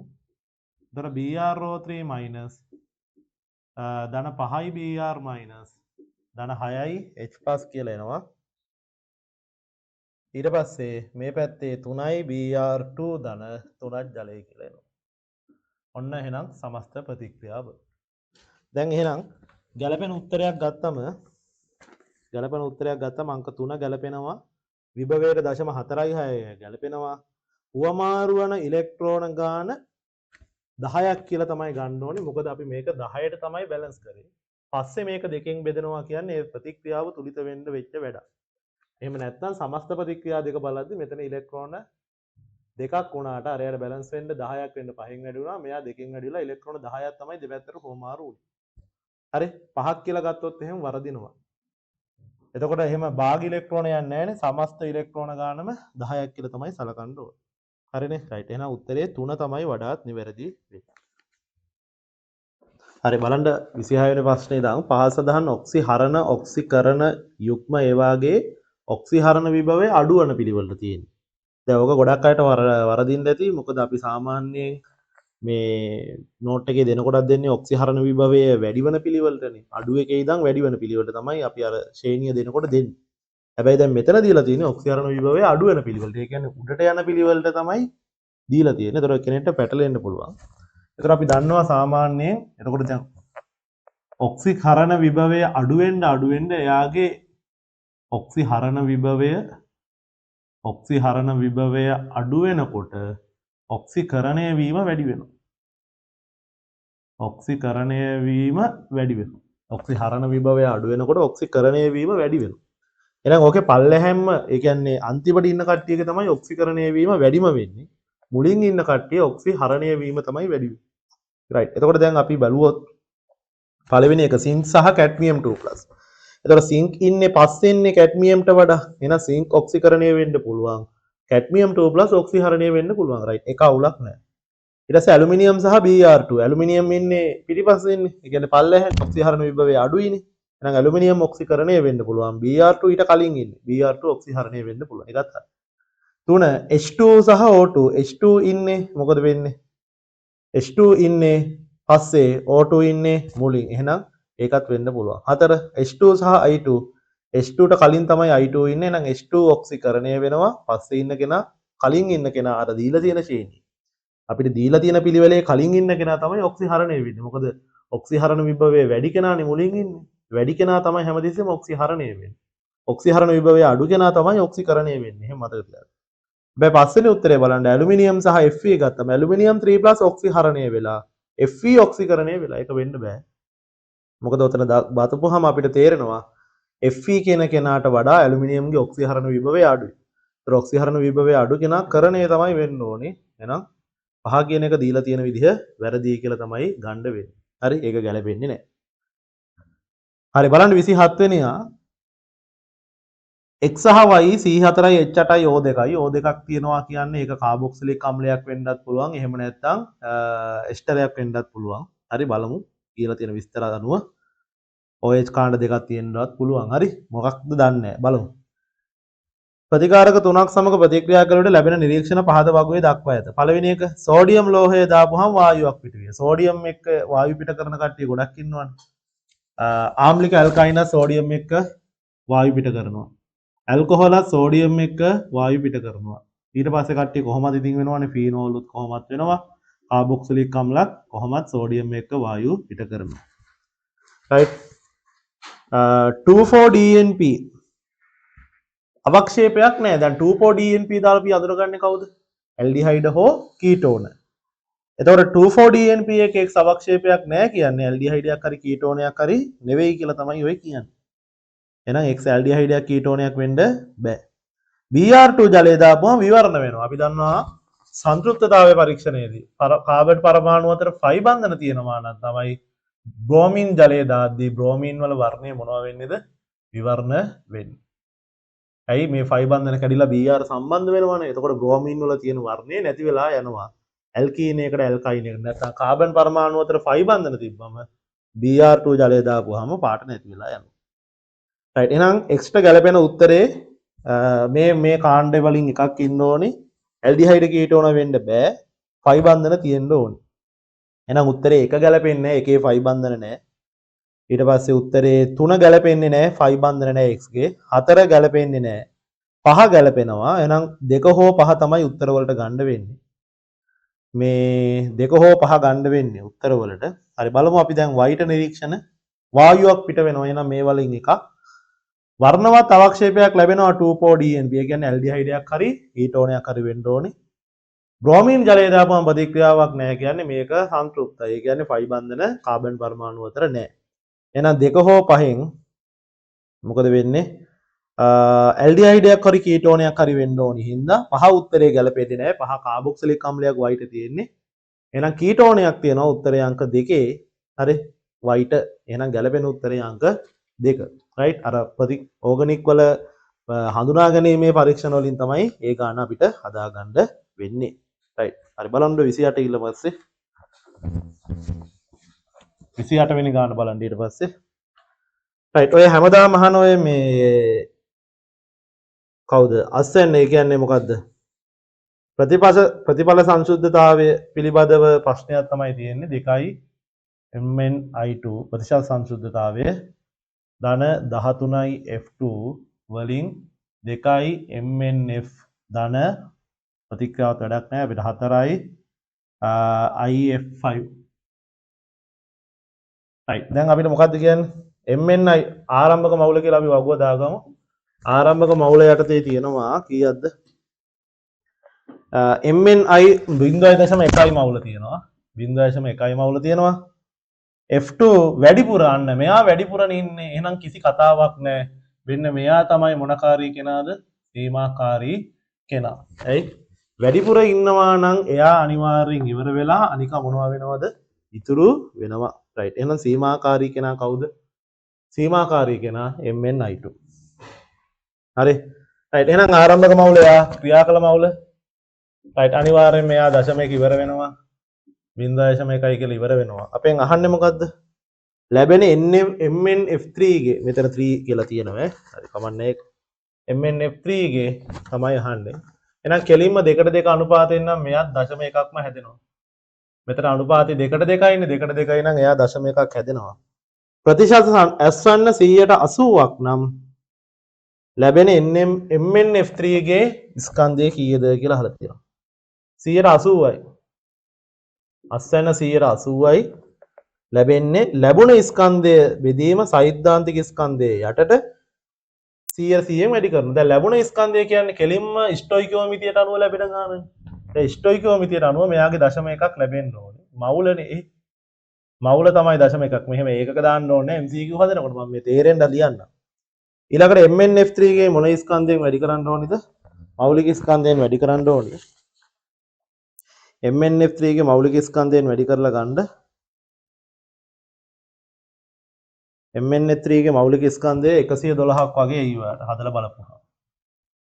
මවුලයට ග්‍රෑම් එහෙනම් ලැබුණ ස්කන්ධය මෙතෙන්ද හරි 100ට 100න් වැඩි කරා. හරි 180යි කියලා දීලා තියෙනවානේ. ආයෙ වැඩි කරන්න ඕනේ නැහැ. එතකොට දැන් හරි. හරි නේද? රයිට්. දැන් සුළු කරලා බලන්න එනවා. හරහට වැඩි කරපුවාම මවුලට මවුල කැපිලා යනවා. එහෙනම් ලැබුණ ස්කන්ධය සමානයි. ලැබුණ ස්කන්ධය සමානයි 8 වරක් 2 16 එකක් ඉතුරුයි 1යි 9යි 8යි හරි මෙතන දශම 1යි බිංදුවර බිංදුවක් කැපෙනවා එතකොට එනවා උත්තරයක් 10න් බෙදුනම 8.96යි 6යි ග්‍රෑම් කියලා එනවා 8.96යි ග්‍රෑම් කියලා හොඳ උත්තරයක් එනවා පැහැදිලිද රයිට් එහෙනම් අපි මේ හැදුවේ කීවෙනි ගානද 28 වෙනි ගාන 28 වෙනි ගානට උත්තරය අංක 3 හරි පොඩි ගාන.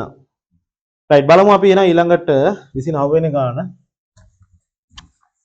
29 වෙනි ගාන බලමු. 29 වෙනි ගාන කියනවා AB වායුවක් CD2 හැබැයි ඝනයක්. CD2 ඝනයක්. AD කියන්නේ වායුවක්. BD කියන්නේ වායුවක්. C කියන්නේ ආයේ ඝනයක්. දැන් AB ගේ 100%ක් AD වෙනවා. එහෙනම් ආරම්භක මවුල ක්‍රියාකල මවුල ඉතිරි මවුල කියලා දාමු. AB ගේ 100%ක්. දැන් මෙයා 100යි කියලා ගන්න. මෙයා n කියලා ගන්න. ඝණයක් වැඩකුත් නැහැ.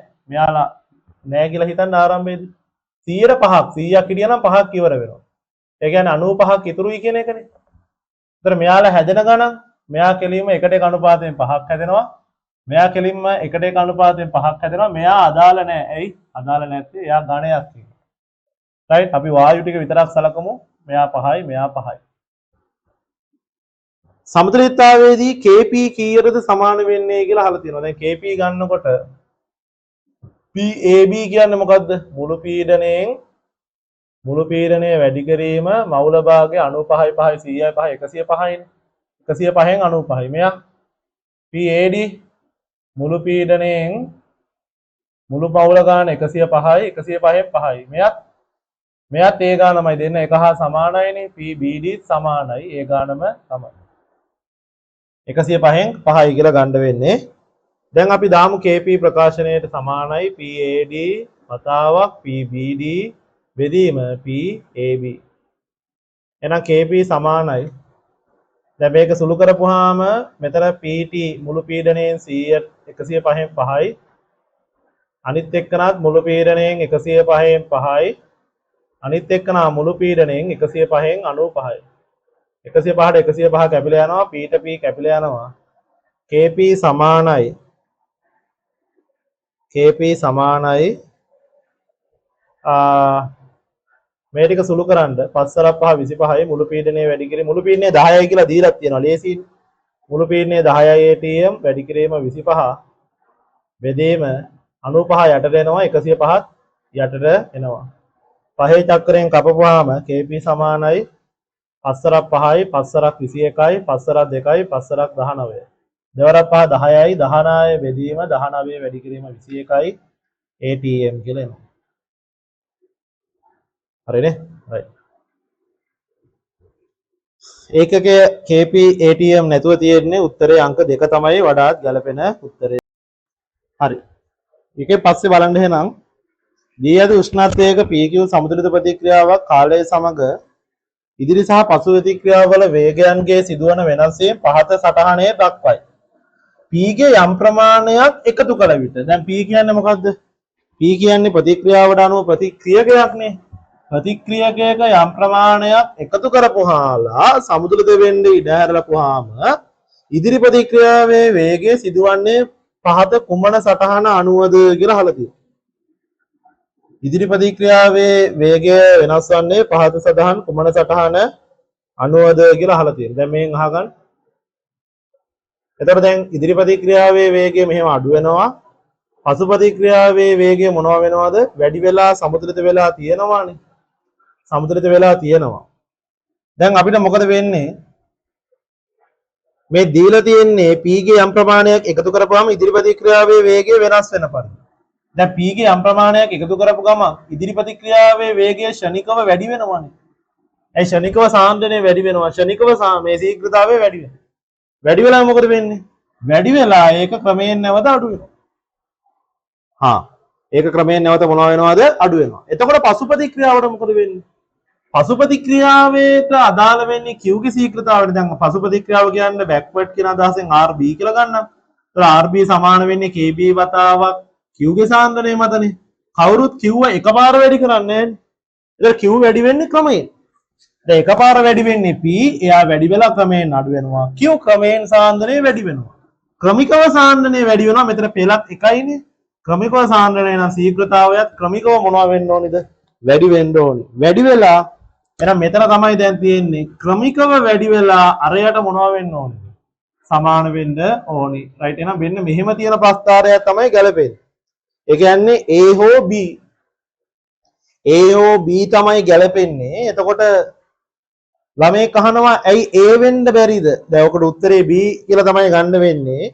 A වෙන්න බැරි ඇයි කියලා ගවුවොත් එහෙම A ගත්තොත් එහෙම A යන්නේ මෙන්න මෙහෙම උඩි. හරිද? B තමයි මෙතෙන් දෙන්නේ. B තමයි ඔතෙන් දෙන්නේ. ඇයි නිකන් අඩිරුලක් වගේ තියලා බලන්න. A ගත්තම මෙයාවත් පන්නලා යනවා. B ගත්තම දෙක එක හා එකම තැනකට ශීඝ්‍රතාවය එනවා. දැන් අනිවාර්යෙන් සමතුලිතයක P ගේ සාන්ද්‍රණය වැඩි කරපුවාම ශීඝ්‍රතාවය වැඩි වෙලා ආය එක වෙලාවක සමතුලිත වෙනවනේ. ඒ කියන්නේ එක වෙලාවක ඉදිරි සහ පසු ප්‍රතික්‍රියාවල ශීඝ්‍රතාව නැවත සමාන වෙනවා. හැබැයි ඒට අනුව එහෙම වෙන්නේ නැහැ. ඒකින්ද ඒ ගන්න වෙන්නේ B තමයි වඩාත් නිවැරදි පිළිතුර වෙන්නේ. උත්තරේ අංක 2. තේරුණාද ඒක? හරි.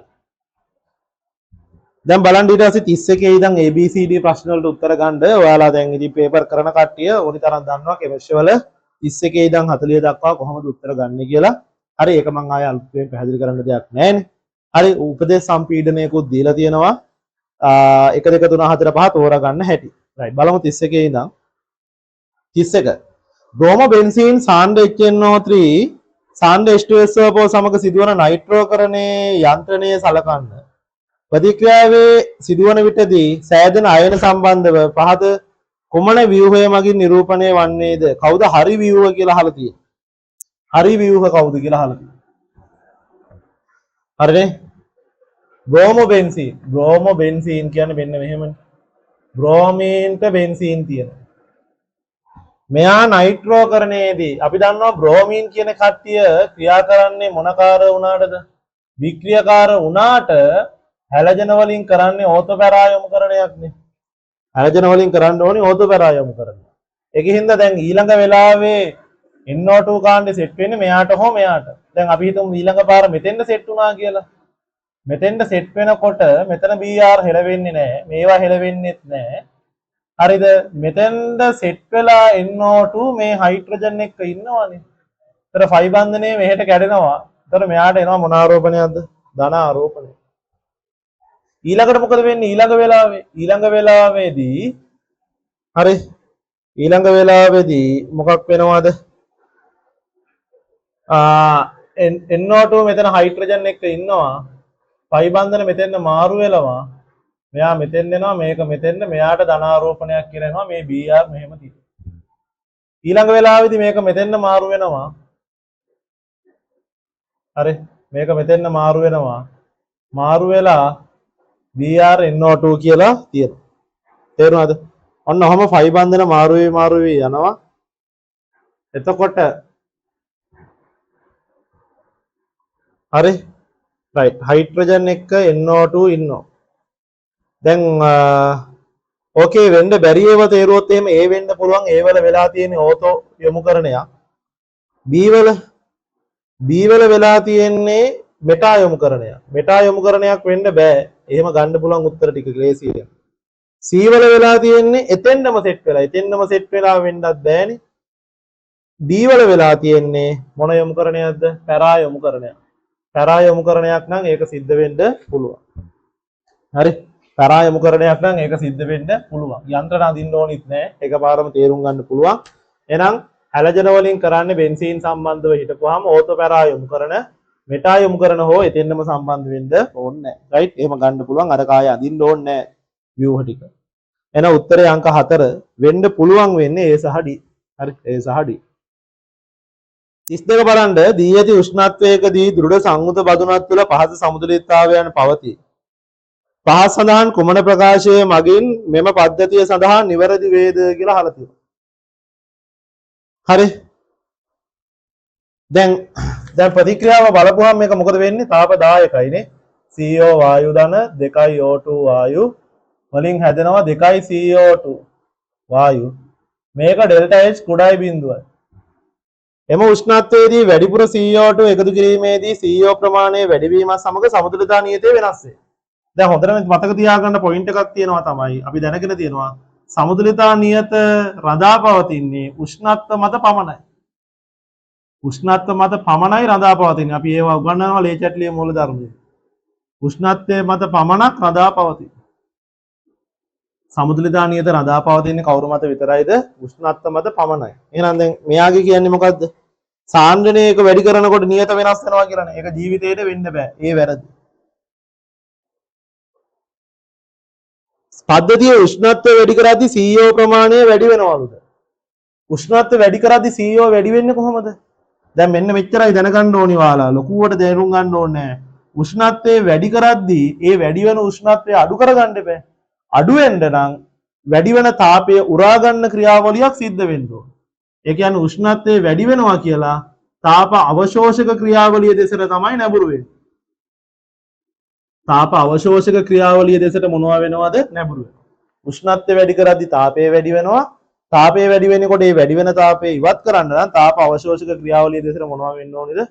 නැඹුරු වෙන්න ඕනේ. එතකොට දැන් ඉදිරි ප්‍රතික්‍රියාව තාප අවශෝෂක නම් පසු ප්‍රතික්‍රියාව තාප දායකයි. ඉදිරි ප්‍රතික්‍රියාව තාප දායක නම් පසු ප්‍රතික්‍රියාව තාප අවශෝෂකයි. Delta H විශාලයි. එතකොට උෂ්ණත්වය වැඩි කරද්දී CO ප්‍රමාණය වැඩි වෙනවලු. CO වැඩි වෙනවා. සමතුලිතතා නියතය අඩු වෙනවලු. ඔව්. උෂ්ණත්වය වැඩි කරද්දී කොහොමද සමතුලිතතා නියතය අඩු වෙන්නේ? උෂ්ණත්වය වැඩි කරද්දී ආපස්සට එනවනේ. එතකොට එකපාරම CO සහ O2 වැඩි වෙන්න ගන්නවා. CO සහ O2 වැඩි වෙනකොට මෙයා අඩු වෙනකොට සමතුලිතතා නියතය මොනවා වෙනවද? අඩු වෙනවා. එහෙනම් B ප්‍රකාශය හරි. B ප්‍රකාශය හරි. C. එම උෂ්ණත්වයේදී වැඩිපුර CO එකතු කරද්දී CO2 ප්‍රමාණය වැඩි වීමත් සමග සමතුලිතතා නියතය වෙනස් නොවේලු. CO වැඩි කරොත් CO2 ප්‍රමාණය වැඩි වෙනවලු. ඕනේ. ප්‍රතික්‍රියක වැඩි කරොත් සමතුලිතය ඉදිරියට නැඹුරු වෙලා මෙයා වැඩි වෙලා තිබ්බ ගන්නට හෝ ඊට ප්‍රමාණයකට අඩු වෙනවා. හැබැයි මෙයා තිබ්බටත් වඩා අනිවාර්යයෙන් මොනවා වෙනවද?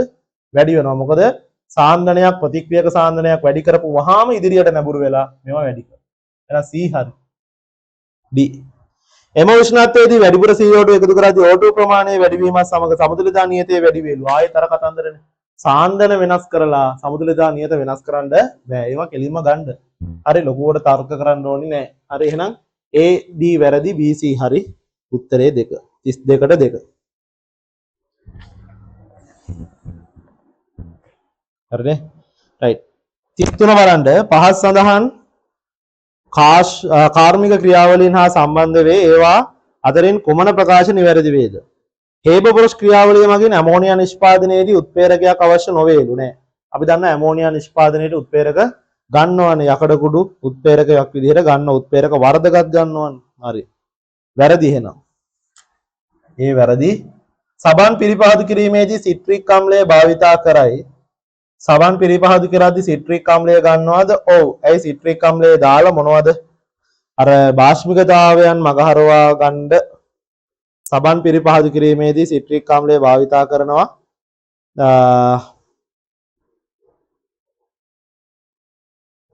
හරි. C. ඩව් ක්‍රියාවලිය මගින් මැග්නීසියම් නිස්සාරණයේදී වායුගෝලයට CO2 එකතු වෙන්නේ හුණුගල් හෝ ඩොලොමයිට් තාප යෝජනයෙන් පමණි. ඩව් ක්‍රියාවලියේදී මැග්නීසියම් CO2 පිට වෙන්නේ හුණුගල් ඩොලොමයිට් වියෝජනයෙන් පමණිලු නෑ. අතරමැදි වියෝජනයෙන් පිට වෙනවා. එහෙනම් C වැරදි. D. පටල කෝෂකමෙන් සෝඩියම් හයිඩ්‍රොක්සයිඩ් නිපරවද්දී අතුරු ඵලය වෙන්නේ කවුද? HCl. අතුරු ඵලයේ HCl නෙවෙයි අපිට ලැබෙන්නේ පටල කෝෂ ක්‍රමයෙන් H2 සහ Cl2 ලැබෙන්නේ. ඒකෙන් HCl හදාගන්න පුළුවන්. නෑ වැරදි. එමනම් B පමණයි හරියන්නේ. B පමණයි හරියන්නේ උත්තරේ 5.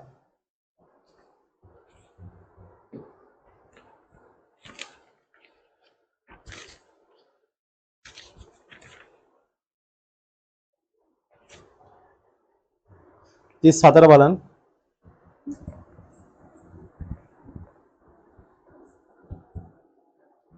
තිස් 4 කියනවා S ගුණයේ මූල ද්‍රව්‍ය සම්බන්ධයෙන් කුමන වගන්තිය නිවැරදි වේද? දෙවෙනි කාණ්ඩයේ මූල ද්‍රව්‍ය ලෝහකාරයන් ඊට අනුරූප පළවෙනි කාණ්ඩයේ මූල ද්‍රව්‍ය ලෝහකාරයන්ට වඩා අඩුයි. අපි දන්නවා ආවර්තයක් දිගේ ඉස්සරහට එනකොට අරය අඩු වෙනවා. අරය අඩු වෙනවා කියන්නේ අනිවාර්යයෙන්ම පළවෙනි කාණ්ඩයට වඩා දෙවෙනි කාණ්ඩයේ අරය අඩුයි. එහෙනම් ඒ හරිනේ. දෙවෙනි කාණ්ඩයේ මූල ද්‍රව්‍ය වල පළමු අයනීකරණ ශක්තිය ඊට අනුරූප පළවෙනි කාණ්ඩයට වඩා වැඩි වෙලෝ. අපි දන්නවා අයනීකරණ ශක්ති ප්‍රස්තාව වෙනස් වෙනකොටත් දන්නවා මෙන්න මෙහෙමයි යන්නේ. හරි එහෙනම් පළවෙනි කාණ්ඩය තමයි යටම ඉන්නේ දෙවෙනි කාණ්ඩය ඊට වඩා වැඩි. එහෙනම් පළවෙනි කාණ්ඩයට වඩා දෙවෙනි කාණ්ඩයේ අයනීකරණ ශක්තිය වැඩි කියන එක හරි. දෙවන කාණ්ඩයේ මූල ද්‍රව්‍ය වල ඝනත්වයන් පළමු කාණ්ඩයේ මූල ද්‍රව්‍ය වලට වඩා අඩුයිලු නෑ. ඝනත්වය කියන්නේ ස්කන්ධය බෙදීම පරිමාව. දැන් දෙවෙනි කාණ්ඩයට යනකොට පළවෙනි කාණ්ඩයට වඩා එකම ආවර්තයක ස්කන්ධය වැඩි වෙනවා අනිවාර්යයෙන්. ඒ වගේම තමයි පරිමාව අඩු වෙනවා. අය අරය අඩු වෙනවානේ. 3න් 4යි 5R ගණය වගේනේ ගන්න ගෝලයක පරිමාව. ඒතර පරිමාව අඩු වෙනවා. ස්කන්ධය වැඩි වෙනවා නම් ඝනත්වය අනිවාර්යයෙන් වැඩි වෙන්නේ. එහෙනම් වැරදි. D. දෙවෙනි කාණ්ඩයේ මූල ද්‍රව්‍ය වලට පළමු කාණ්ඩයේ මූල ද්‍රව්‍ය වලට දුර්වල ලෝහක බන්ධන ඇතිවෙනවා. දුර්වල වෙන්නේ නැහැ. අපි දන්නවා ලෝහක බන්ධනයක ප්‍රබලතාවය රඳා පවතින්නේ ලෝහක බන්ධනයක් ප්‍රබලතාවය රඳා පවතින්නේ පිට කරන ඉලෙක්ට්‍රෝන ගානට අනුලෝමත් අරයට ප්‍රතිලෝමත්. පළවෙනි වෙනාට වඩා දෙවෙනි කාණ්ඩ ඉලෙක්ට්‍රෝන දෙකක් පිට කරන හින්දා ඉලෙක්ට්‍රෝන ගාන අතරින් ඉදිරියෙන් අරය අඩු හින්දා මේකට ප්‍රතිලෝමයිනේ අරය අඩු වීමත් ඊට කරන ඉලෙක්ට්‍රෝන වැඩි වීමත් නිසා ලෝහක බන්ධන ප්‍රබලතාවය දෙවෙනි කාණ්ඩයේ වැඩි වෙනවා අඩු වෙන්නේ නැහැ. දුර්වල වෙන්නේ එහෙනම් හරියන්නේ නිවැරදිවනේ අහන්නේ A සහ B උත්තරේ 1. right. බලන්න 35 ජලීය සෝඩියම් හයිඩ්‍රොක්සයිඩ් සමග ඒ කාබනික සංයෝගය රත් කළ විට ඇමෝනියා මුක්ත කරයි. ඒ ආම්ලික ඩයික්‍රෝමේට් සමග රත් කරපුවාම 2,4-DNP වර්ණවත් අවක්ෂේපයක් ලබා දෙයි. දැන් අපි දන්නවනේ 2,4-DNP එක වර්ණවත් දෙන්නේ කවුද? 2,4-DNP එක වර්ණවත් දෙන්නේ ඇල්ඩිහයිඩ් හෝ කීටෝන. ඇල්ඩිහයිඩ් හෝ කීටෝන. එතකොට ආම්ලික ඩයික්‍රෝමේට් දාපුවම ඇල්ඩිහයිඩ් හෝ කීටෝන ලැබෙන්න නම් කවුද ඉන්න ඕනේ? අනිවාර්යෙන් ද්විතීයික ඇල්කොහොලයක් ඉන්න ඕනේ. ද්විතීයික ඇල්කොහොල වලට තමයි ආම්ලික ඩයික්‍රෝමේට් දාපුවාම හරි කවුද ලැබෙන්නේ? කීටෝන ලැබෙන්නේ. කීටෝන තමයි ආම්ලික 2,4-DNP සමග කවුරු දෙන්නේද? රතු පාට දෙන්නේ. එහෙනම් රතු වර්ණවත් අවක්ෂේපයක් දෙන්න නම් ද්විතීයික ඇල්කොහොලයක් තියෙනවා. ඒ හරියන්නේ නැහැ. මොකද ඒ වල තියෙන්නේ ප්‍රාථමික ඇල්කොහොලයක්. B වල ද්විතීයික ඇල්කොහොලයක් තියෙනවා. ඒ වගේම තමයි සෝඩියම් හයිඩ්‍රොක්සයිඩ් එක ඇමෝනියා පිට කරන්න පුළුවන් ඇමයිඩයක් ඉන්නවා. ඇමයිඩ වලට සෝඩියම් හයිඩ්‍රොක්සයිඩ් දාලා රත් කරපුවාම ඇමෝනියා පිට වෙනවා. හරි ඇමෝනියා පිට වෙනවා. එහෙනම් B හරි. C වලදී මොකද වෙන්නේ? මැද ද්විතීයික ඇල්කොහොලයක් හැදෙන්න පුළුවන්. ද්විතීයික ඇල්කොහොලයක් තියෙනවා. එහෙනම් කීටෝනයක් හැදෙන්න පුළුවන්. ඇමයිඩයක් තියෙනවා. C හරි. D ගත්තම D වල ද්විතීයික ඇල්කොහොලයක් තිබ්බට ඇමීනයක් තියෙන්නේ. ඇමීන වලින් ඇමෝනියා පිට කරන්නේ නැහැ සෝඩියම් හයිඩ්‍රොක්සයිඩ් දැම්මම. එහෙනම් හරියන්නේ BC විතරයි උත්තරේ 2. හරි 36ට 2.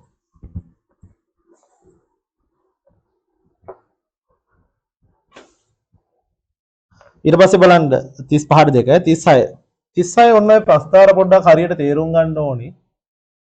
ප්‍රස්තාර දීලා තියෙන තත්ත්වත් එක්ක හරියට තේරුම් ගන්න ඕනේ. මේ රේඛාවල යන්නේ කොහොමද කියලා. හරි රයිට් මෙයා D මෙයා A මෙයා B මෙයා C. ඒතර මෙයා ඝන අවස්ථාව මෙයා ද්‍රව අවස්ථාව මෙයා මොන අවස්ථාවද? වායු අවස්ථාව. ඒතර මෙතන එක අවස්ථාවක් දීලා තියෙනවා. මෙතන තව අවස්ථාවක් දීලා තියෙනවා. හරි දැන් මොකද්ද කියන්නේ අපිට? මෙයා 1 atm කියලා දීලා තියෙනවා. හරි. මේ උෂ්ණත්වය 0 සෙල්සියස් කියලා දීලා තියෙනවා. මෙයා 100 සෙල්සියස් කියලා දීලා තියෙනවා. හරිනේ. සංශුද්ධ ද්‍රව්‍යයේ කලාප සටහන පහත දැක්වේ. පහත සටහන් වගන්ති වලින් කුමන ඒවා නිවැරදි වේද? පීඩනය වැඩි කරද්දී ද්‍රවයක් ඝනයක් බවට පත්වන උෂ්ණත්වය අඩු වෙනවලු. පීඩනය වැඩි කරනකොට ද්‍රවයක් ඝනයක් බවට. ද්‍රවයක් ඝනයක් කියන්නේ මේ පැත්තටනේ. මේ පැත්තට එන්න ඕනේ. පීඩනය කියන්නේ කොහෙටද? පීඩනය මේ පැත්තට. P මේ පැත්තට උෂ්ණත්වය. පීඩනය වැඩි කරද්දී ද්‍රවයක් ඝනයක් වෙන උෂ්ණත්වය. දැන් මේ බලා ගන්නකො මේ වගේ පීඩනයකදී මේ වගේ පීඩනයකදී ද්‍රවයක් ඝනයක් වෙන්නේ මේ උෂ්ණත්වයේනේ. හැබැයි දැන් යන්නකො මෙතෙන්ද පීඩනය ගියපු ගමන් ද්‍රවයක් ඝනයක් වෙන්නේ මෙන්න මේ උෂ්ණත්වයෙන්. අපිට තේරෙනවද මේ දෙකේ වෙනස? T1 T2 කියලා ගත්තොත්. එහෙනම් මේ බලන්න මෙන්න මේ පීඩනයට අදාළ වෙන තැනදී ද්‍රවය ඝන අවස්ථාවට මාරු වෙන්නේ මෙතනින් T1 දී. හරි දැන් මේකෙන් පෙන්වන්නේ මේ AB වක්‍රයෙන් පෙන්වන්නේ ද්‍රවය සහ ඝනය සමතුලිතව තියෙන උෂ්ණත්ව හා පීඩනය. ඒතර මෙතනදී තමයි මාරු වෙන්නේ පීඩනය තව වැඩි වුණාම නේ. P1 P2 ගාලා ගමු. අපි P2 වැඩි කියලා හිතමු. අන්න පීඩනය වැඩි වෙත්ත ගමන් ද්‍රවය ඝන වෙන උෂ්ණත්වය මොන වෙලා තියෙන්නේ? කලින්ට වඩා අඩු වෙලා. මෙහෙට එන්න අඩු වෙනවා. මෙහෙට යන්න පීඩන වැඩි වෙනවනේ. මෙහෙට එන්න උෂ්ණත්වය අඩු වෙනවා. එහෙනම් ඒ හරි. ඒ හරි. පීඩනය 1 atm ට වඩා වැඩි වෙනකොට ද්‍රවයේ හිමාංකය එහි සාමාන්‍ය හිමාංකයට වඩා වැඩි වෙනවා. දැන් සාමාන්‍ය හිමාංකය කීයද? ඝනයේ ද්‍රව වෙන්නේ සාමාන්‍ය හිමාංකය 1 atm වලදී 0 සෙල්සියස්. පීඩනය වැඩි වෙච්ච ගමන් සාමාන්‍ය එහි හිමාංකය සාමාන්‍ය හිමාංකයට වඩා වැඩි වෙනවා. දැන් පීඩනය වැඩි වෙච්ච ගමන් මේ හරියනේ. අන්න එතකොට හිමාංකය මොනවා වෙලා තියෙන්නේ? අඩු වෙලා තියෙන්නේ. එහෙනම් වැරදි. වැරදි. හිමාංකය අඩු වෙලා තියෙන මේ පීඩනය වැඩි කරද්දී උෂ්ණත්වය අඩු වෙනවා හිමාංකය අඩු. ඒ අනුව x ගේ ත්‍රිකලක්ෂය වේල. ඔව් ත්‍රිකලක්ෂය කියන්නේ මේ තුනම සමුද්‍ර තුල පවතින උෂ්ණත්ව හා පීඩන හරි. 100ට වඩා වැඩි උෂ්ණත්වයකදී වායුව ද්‍රව බවට පත් කිරීම සඳහා 1 atm ට වඩා වැඩි පීඩනයක් අවශ්‍ය වේ. 100ට වඩා වැඩි වෙච්ච ගම මෙන්න මේ හරියකදී මේ උෂ්ණත්වයකදී කවුරු කරන්නද වායුවක් ද්‍රවයක් කරන්න. වායුවක් ද්‍රවයක් කරනවා කියන්නේ මෙන්න මෙතනනේ. අන්න බලන්න පීඩනය මොනවා වෙලාද වැඩි වෙලා. 100යි සෙල්සියස් පැන්නට පස්සේ වායුවක් ද්‍රව කරන්න 1 atm ට වඩා වැඩි පීඩනයක් අවශ්‍ය වෙනවා. ඔව් 1 atm කියන්නේ මේ හරියට වඩා වැඩි පීඩනයකින් යන්න ඕනේ මෙන්න මේ හරිය. right එහෙනම් හරි. එහෙනම් හරියන්නේ ACD උත්තරේ 5. තේරුණාද? right ඒ ප්‍රස්තාරයක් හරියට තේරුම් ගන්න. හරි අරිත්‍යවා තියරි අහලා තියෙන 37 තියරියක් වායුගෝලීය ඕසෝන් ගැන කුමන ප්‍රකාශිත සත්‍යමේද වැඩිම ඕසෝන් සාන්ද්‍රණය ඇත්තේ පොළොව මට්ටමේ කියන එක වැරදි. හරි ඕසෝන් සාන්ද්‍රණය වැඩිම පොළොව මට්ටමේ තිබිලා හරියන්නේ නැහැ නේ ඕසෝන් වියන තියෙට. ස්තරගෝලීය ඕසෝන් මිනිස් ජීවිත ආරක්ෂා කරයි. ඔව්. ස්තරගෝලයේ තියෙන ඕසෝන් වියනෙන් තමයි පාර ජම්බුල කිරණ එන එක වළක්වන්නේ. පොළොව මට්ටමේදී ඕසෝන් සෑදීම මෝටර රථ විමෝචනයේ භාව්‍ය වෙයි. ඔව් හරි. පොළොව මට්ටමේදී ඕසෝන් හැදෙන්න මෝටර රථ විමෝචනයෙන් පිට වෙන වායුව දායක වෙනවා. ඕසෝන් වියනේ ඕසෝන් සෑදීම හා විනාශ වීම UV කිරණ ඇති විටදී සිදුවේ. ඔව්. ඕසෝන් වියන හැදෙන්න වගේම ඕසෝන් වියන වියෝජනය වෙන්නත් පාර ජම්බුල කිරණම තමයි බලපාන්නේ. එහෙනම් BCD තුනම හරි. ඒ හින්දා උත්තරේ 5 ගන්න වෙන්නේ. හරිනේ?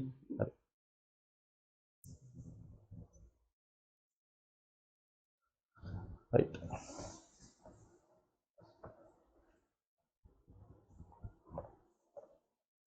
බලන්න ඊට පස්සේ 38 පහතදී ඇති ප්‍රතික්‍රියාව 25 දී එන්තැල්පි වෙනස ඍණ 126යි.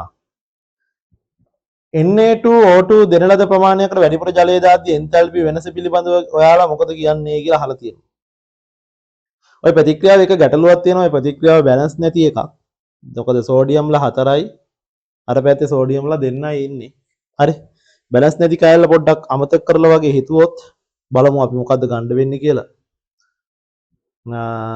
හරිද? right. එතකොට අපි දැන් හිතමුකෝ සෝඩියම් NO2O2 මවුල එකක් සඳහා කීයද කියලා. දෙන ලද ප්‍රමාණයක් නොතර කියන්නේ. දැන් මෙතන තියෙන්නේ 2යි Na2O2 කියලානේ. ඒතර 2යි Na2O2 ට අදාළව තමයි එන්තැල්පිය ඍණ 126ක් වෙන්නේ. ඒතර දෙන්නෙක් සඳහානේ. ඒතර එක්කෙනෙක් සඳහා නම් මොකක් වෙන්න ඕනිද? එක්කෙනෙක් සඳහා නම් මේක බෙදන්න ඕනි දෙකෙන්. එතකොට මොකක් වෙනවද? මේක දෙකෙන් බෙදුනම එක්කෙනෙක් සඳහා එනවා ඍණ 63යි කිලෝජූල් මවුලයට. හරි එකක් සඳහා. දෙකක් සඳහානේ මෙතන සලකලා තියෙන්නේ. එහෙනම් ඒ හරි. මුදා හරිනේ. ඔව් මේක ඍණ කියන්නේ තාපදායකයි. තාපදායකයි කියන්නේ පිටකම. Na2O2 39ක් එකතු කරපුවාම දැන් මෙයා 39ක් කියන්නේ 39යි ග්‍රෑම් කියන එක අපි පොඩ්ඩක් මවුල කරගමු. මෙයාගේ මෞලික ස්කන්ධයෙන් බෙදලා වගේ ගත්තම මෙයාලගේ මෞලික ස්කන්ධයෙන් බෙදලා වගේ ගත්තම උත්තරයක් එනවා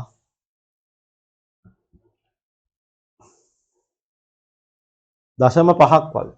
78ක් වගේ එනවා මෙයා. 0.5ක් වගේ එනවා. ඒ කියන්නේ තව මේක අඩු වෙන්න ඕනේ. 0.5ක් වෙන්න නම් තව අඩු වෙන්න බෑ. තව අඩු වෙන්න නම් මේක ආයෙ දෙකෙන් බෙදන්න ඕනේ. එහෙනම් ඍණ 124න් බෙදන්න ඕනේ. එතකොට කීයද? එතකොට 31.5යි. කිලෝජූල් 0.5ක් සඳහා උරා ගනීලු. උරා ගන්න පිට කරනවානේ තාපදායකයි. මේකත් ඍණ. B වැරදි. මවුල එකක් එකතු කරපුවාම 63යි කිලෝජූල් ශක්තියක් උරා ගනීලු. උරා ගන්න තාප අවශෝෂක නෙවෙයි තාපදායකයි මේ සියලු ක්‍රියාවල. සීත් වැරදි. ග්‍රෑම් 39ක් දාපුවාම 31.5ක් මුදා හරියලෝ. මුදා හරිනවා. මේ ඍණ කියන්නේ මුදා හරිනවා. D හරි. එහෙනම් A සහ D හරි උත්තරේ අංක 4. උත්තරේ 4 කියලා තමයි ගන්න වෙන්නේ. right. බලන්න 39 ඉඳන් ඊට පස්සේ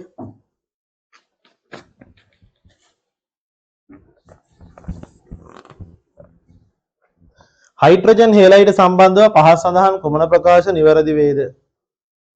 හයිඩ්‍රජන් හේලයිඩ් ජලයේදී ආම්ලික වේ. ඔව් හයිඩ්‍රජන් හේලයිඩයක් ජලීය ද්‍රාවණයක් ගත්තොත් ආම්ලිකයි. HCl ගත්තොත් H+ සහ Cl- කියලා කැඩෙනවා. එහෙනම් හයිඩ්‍රජන් හේලයිඩ ආම්ලිකයි. ඒ හරි. හයිඩ්‍රජන් හේලයිඩ වල බන්ධන විකරණ ශක්තියින් පහළට යනකොට අඩු වෙනවා. ඔව්. ඇයි? ඇයි බන්ධන දිග වැඩි වෙනවනේ. දිග වැඩි වෙනකොට බන්ධන ශක්තිය අඩු වෙනවා. HBr HI.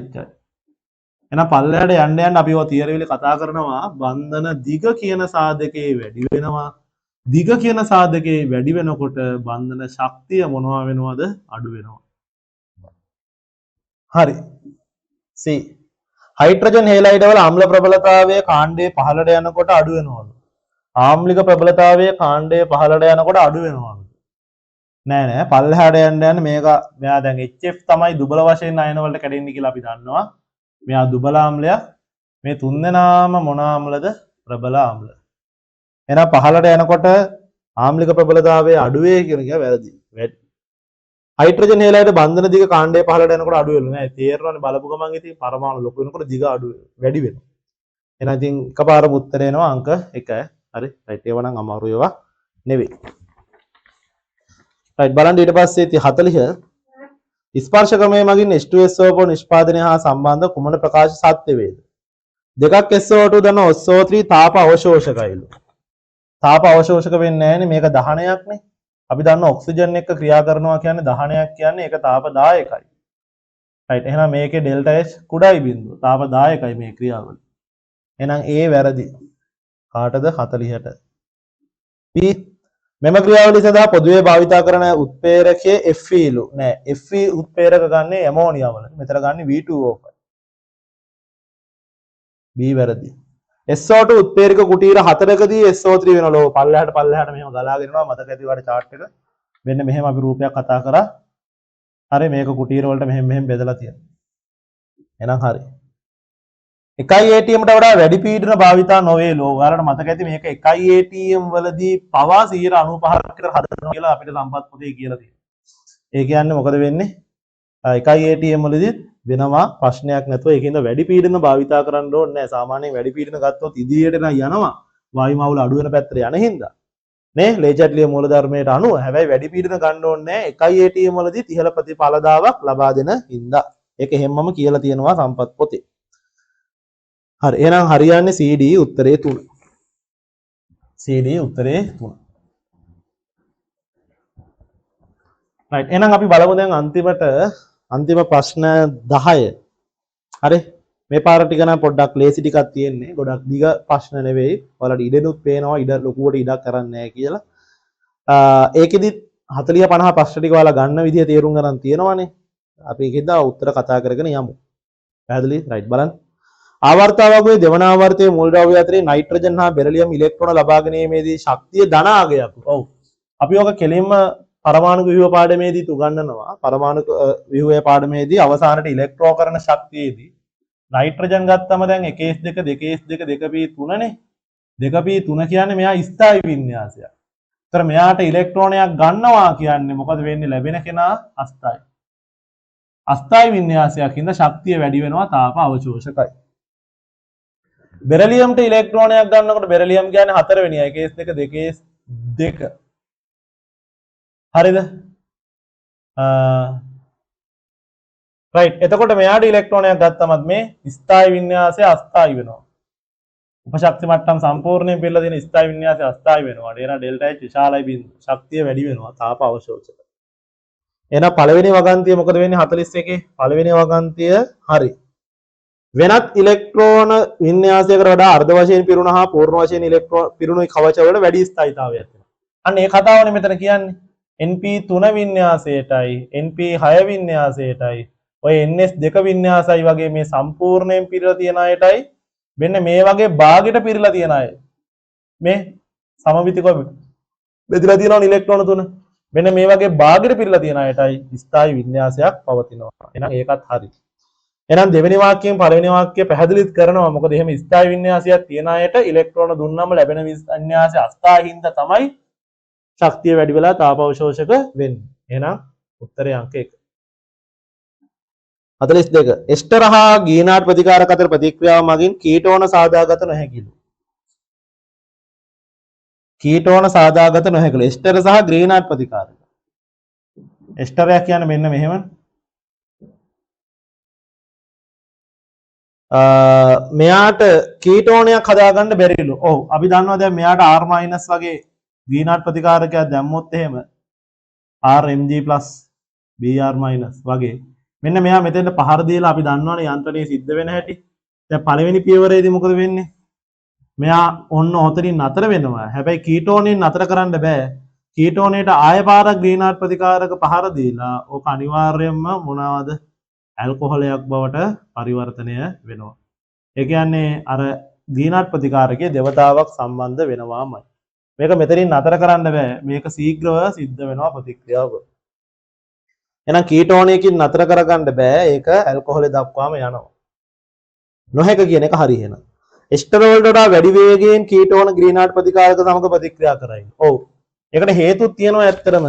මොකද්ද හේතුව? දැන් බලන්නකො මෙතන ඩෙල්ටා ධන බව. ඩෙල්ටා ධන බව මෙතෙන්ට වඩා මෙතන වැඩිනේ. ඇයි මෙතන දැන් ඔක්සිජන් වල දෙන්නෙක් ඉන්නේ. මෙතන නිකම්ම ඇල්කිල් කාණ්ඩ දෙක. කාබන් කාබන් වගේ කියලා හිතන්නකො. ඒතර අර ඔක්සිජන්ගෙන් අඩු වෙන බව විතරයි. පැහැදිලි මේ දෙපැත්ත කාබන් කාබන් කියන ඇල්කිල් කාණ්ඩෙන් ටිකක් අඩු වෙන්න පුළුවන්. ඒතර මේ ඩෙල්ටා ධන ගතිය මෙතෙන්ට වඩා මෙතන වැඩි. ඩෙල්ටා ධන ගතිය වැඩි කියන්නේ මේ R- නියුක්ලියෝෆයිලය ඉක්මනට මෙතෙන්ට පහර දෙනවා. එස්ටර් එකකට පහර දෙනවටත් වඩා වැඩි වේගයකින්. හරි මෙතන ඩෙල්ටා ධන ගතිය වැඩි හින්දා. රයිට් එහෙනම් ඒක පැහැදිලි කරන්න මූලික පදනමක් දානවා.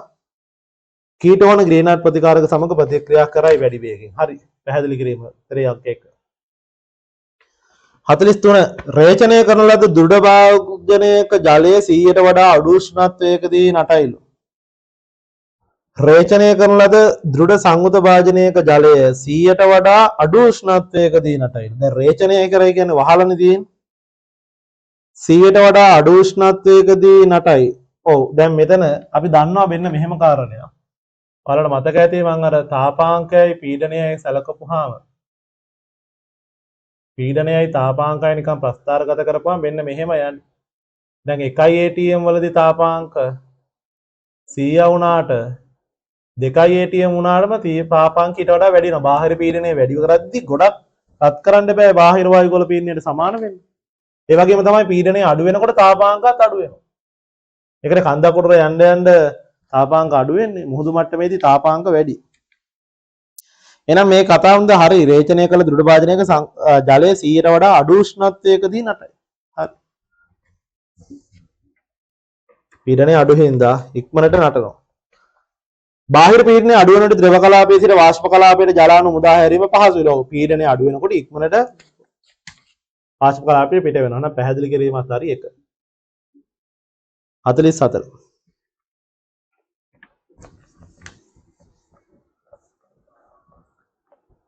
44 කියන්න තියෙන්නේ H2O H2S H2SC බන්ධන කෝණ පිළිවෙලින් දැන් අපි දන්නවා H2S කියපුවාම ඔය H2S ගපුවා මෙහෙම සෙලීනියම් ගත්තම තා පල්ලෙහා දිග වැඩි වෙනවනේ. ඔයාලා මතක තියාගෙනම යන්න ඕනි දෙයක් තමයි බන්ධන දිග බන්ධන කෝණයට ප්‍රතිලෝමයි. බන්ධන දිග බන්ධන කෝණයට ප්‍රතිලෝමයි. හරි බන්ධන කෝණයට ප්‍රතිලෝමයි. ඒතකොට දිග වැඩි වෙනකොට මොකද වෙන්නේ? දිග වැඩි වෙනකොට කෝණය මොනවා වෙනවද? අඩු වෙනවා. බන්ධන දිග වැඩි වෙනකොට කෝණය අඩු වෙනවා. හරි රයිට්. එහෙනම් H2O ට වඩා H2S අඩුයි. එයාට වඩා මෙයා අඩුයි. හරි. H2O H2S H2SC ගේ මධ්‍ය පරමාණු විද්‍යුතාවය පල්ලට එනකොට අඩු වෙනවා ලෝනේ. පල්ලට එන්න විද්‍යුතාවයත් අඩු වෙනවා පරමාණු. විද්‍යුතාවය අඩු වෙනකොට ඉලෙක්ට්‍රෝන මොනවා වෙන්නේ නැද්ද? වැඩිපුර ලොකු ද්‍රවීයතාවයක් ඇති වෙන්නේ නැහැ. ද්‍රවීයතාවය අඩු වෙනවා. විද්‍යුතාවය අඩු වෙනකොට ද්‍රවීයතාවය අඩු වෙනවා. ද්‍රවීයතාවය අඩු වෙනකොට කෝණය අඩු වෙනවා. ද්‍රවීයතාවය අඩු වෙනකොට කෝණය අඩු වෙනවා. විද්‍යුතාවයන් මේ පිළිවෙලට අඩු වේ. රයිට්. එහෙනම් පැහැදිලි කිරීමටත් ගන්න පුළුවන් එක. 45 වායුගෝලීය ජල වාෂ්ප ගෝලීය උණුසුම ඉහළ යාමට දායක වේ. දැන් මෙහෙමයි ජල වාෂ්ප කියන්නේ හරිතාගාර වායුවක් තමයි. ජල වාෂ්ප කියන්නේ හරිතාගාර වායුවක් තමයි. හරි මෙයාට පුළුවන් අදෝරක්ත කිරණ අවශෝෂණය කරගන්න. හරි වායුගෝලයේ පැවතින වැඩිපුර ප්‍රමාණයක් වැඩිපුර වෙලාවක් අදෝරක්ත කිරණ අවශෝෂණය කරගන්න වගේම ස්ථායීව පවතින්න පුළුවන්. හැබැයි සාමාන්‍යයෙන් ජල වාෂ්ප ප්‍රමාණය සමස්ත ජල වාෂ්ප ප්‍රමාණය වායුගෝලයේ නියතාගයක්. මොකද ජල චක්‍රය අනුව තේරෙනවා ඔයාලට ජල වාෂ්ප ප්‍රමාණය අඩු වැඩි වෙන්න බෑ. ඒක සමතුලිතව තියෙනවා. ඒ කියන්නේ අපි විවිධ ක්‍රියාවලි කරා කියලා වායුගෝලීය ජල වාෂ්ප මට්ටම වෙනස් වෙන්නේ නැහැ. වැඩිපුර තිබ්බොත් තැම්පත් වෙනවා, අඩුවෙන් තිබ්බොත් වාෂ්ප වෙනවා. කියන සමස්ත ජල වාෂ්ප ප්‍රමාණය නියතව තියෙන හින්දා ඒක වායුගෝලීය උණුසුම ඉහළ යන්න දායක වෙන්නේ නැහැ. එහෙනම් ඔක හොඳට තර්කයක් මතක තියාගන්න. ඔහොම තව තැනක් තියෙනවනේ ඔයාලට මතකද? අර කාබන් ඩයොක්සයිඩ් කියන්නේ ආම්ලික වායුවක්. කාබන් ඩයොක්සයිඩ් ආම්ලික වායුවක් වුණාට මෙයා මොකේට බලපෑම් නැද්ද? අම්ල වැසි වලට බලපෑම් නැහැනේ. අම්ල වැසි වලට හේතු වෙන්නේ නැහැ. මොකද මෙයාගෙන් ලැබෙන්නේ දුබල ආම්ලයක්. ඒකින්ද කොහොමත් වර්ෂා ජලය ආම්ලික වෙලා තියෙන්නේ මද ආම්ලිකතාවය. අන්න ඒ වගේ තමයි මෙතන ජල වාෂ්ප හරිතාකාර වායුවක් වුණාට අදෝරක්ත කිරණ අවශෝෂණය කළාට ගෝලීය උණුසුම ඉහළ යන්න හේතු වෙන්නේ නැහැ. ඒක සම්පත් පොතේ කියලාම තියෙනවා වෙන. එහෙනම් පළවෙනි වාක්‍යය වැරදි, දෙවෙනි වාක්‍යය හරි. 4. 46 ජල වාෂ්ප සඳහා විලයනයේදී එන්තැල්පිය එහි වාෂ්පීකරණ එන්තැල්පියට වඩා අඩුයිලු. විලයනයේ එන්තැල්පිය වාෂ්පීකරණයේ එන්තැල්පියට වඩා අඩුයිලු. ඒකත් අපි ප්‍රස්තාරයක් අදලා පැහැදිලි කරලා තියෙනවා. විලයනයේ එන්තැල්පිය වාෂ්පීකරණයට වඩා අඩුයිලු. මෙන්න මෙහෙම ඇවිල්ලා මතක ඇති. මෙතන විලයනය අඩුයි. ඊට පස්සේ මෙහෙම ගිහිල්ලා වාෂ්පීකරණයට ඊට වඩා වැඩිපුර වෙලාවක් ගත වෙනවා. හරිනේ? රයිට්. එහෙනම් ඒක හරිය පළවෙනි වාක්‍යය. වාෂ්පීකරණයට සාපේක්ෂව විලයනයේදී ජල අණු වඩා වැඩි දුරකට ඈත් වීම සිදු වේ. වාෂ්පීකරණයට සාපේක්ෂව විලයනයේදී ජල අණු වඩා වැඩි දුරකට නෑ. සාමාන්‍යයෙන් ඝනයක් ද්‍රව වෙනවා වෙලාවේ ලොකුවට අණු ඈත් වෙන්නේ නෑනේ. පොඩ්ඩයි ඈත් වෙන්නේ. හැබැයි ද්‍රවයක් වාෂ්ප වෙනවා කියන්නේ සෑහෙන විදිහට අණු ඈත් වෙලා චාලක ශක්තියෙන් වැඩි වෙනවා. රයිට්. එහෙනම් ඒක වැරදි, හරි වැරදි 3.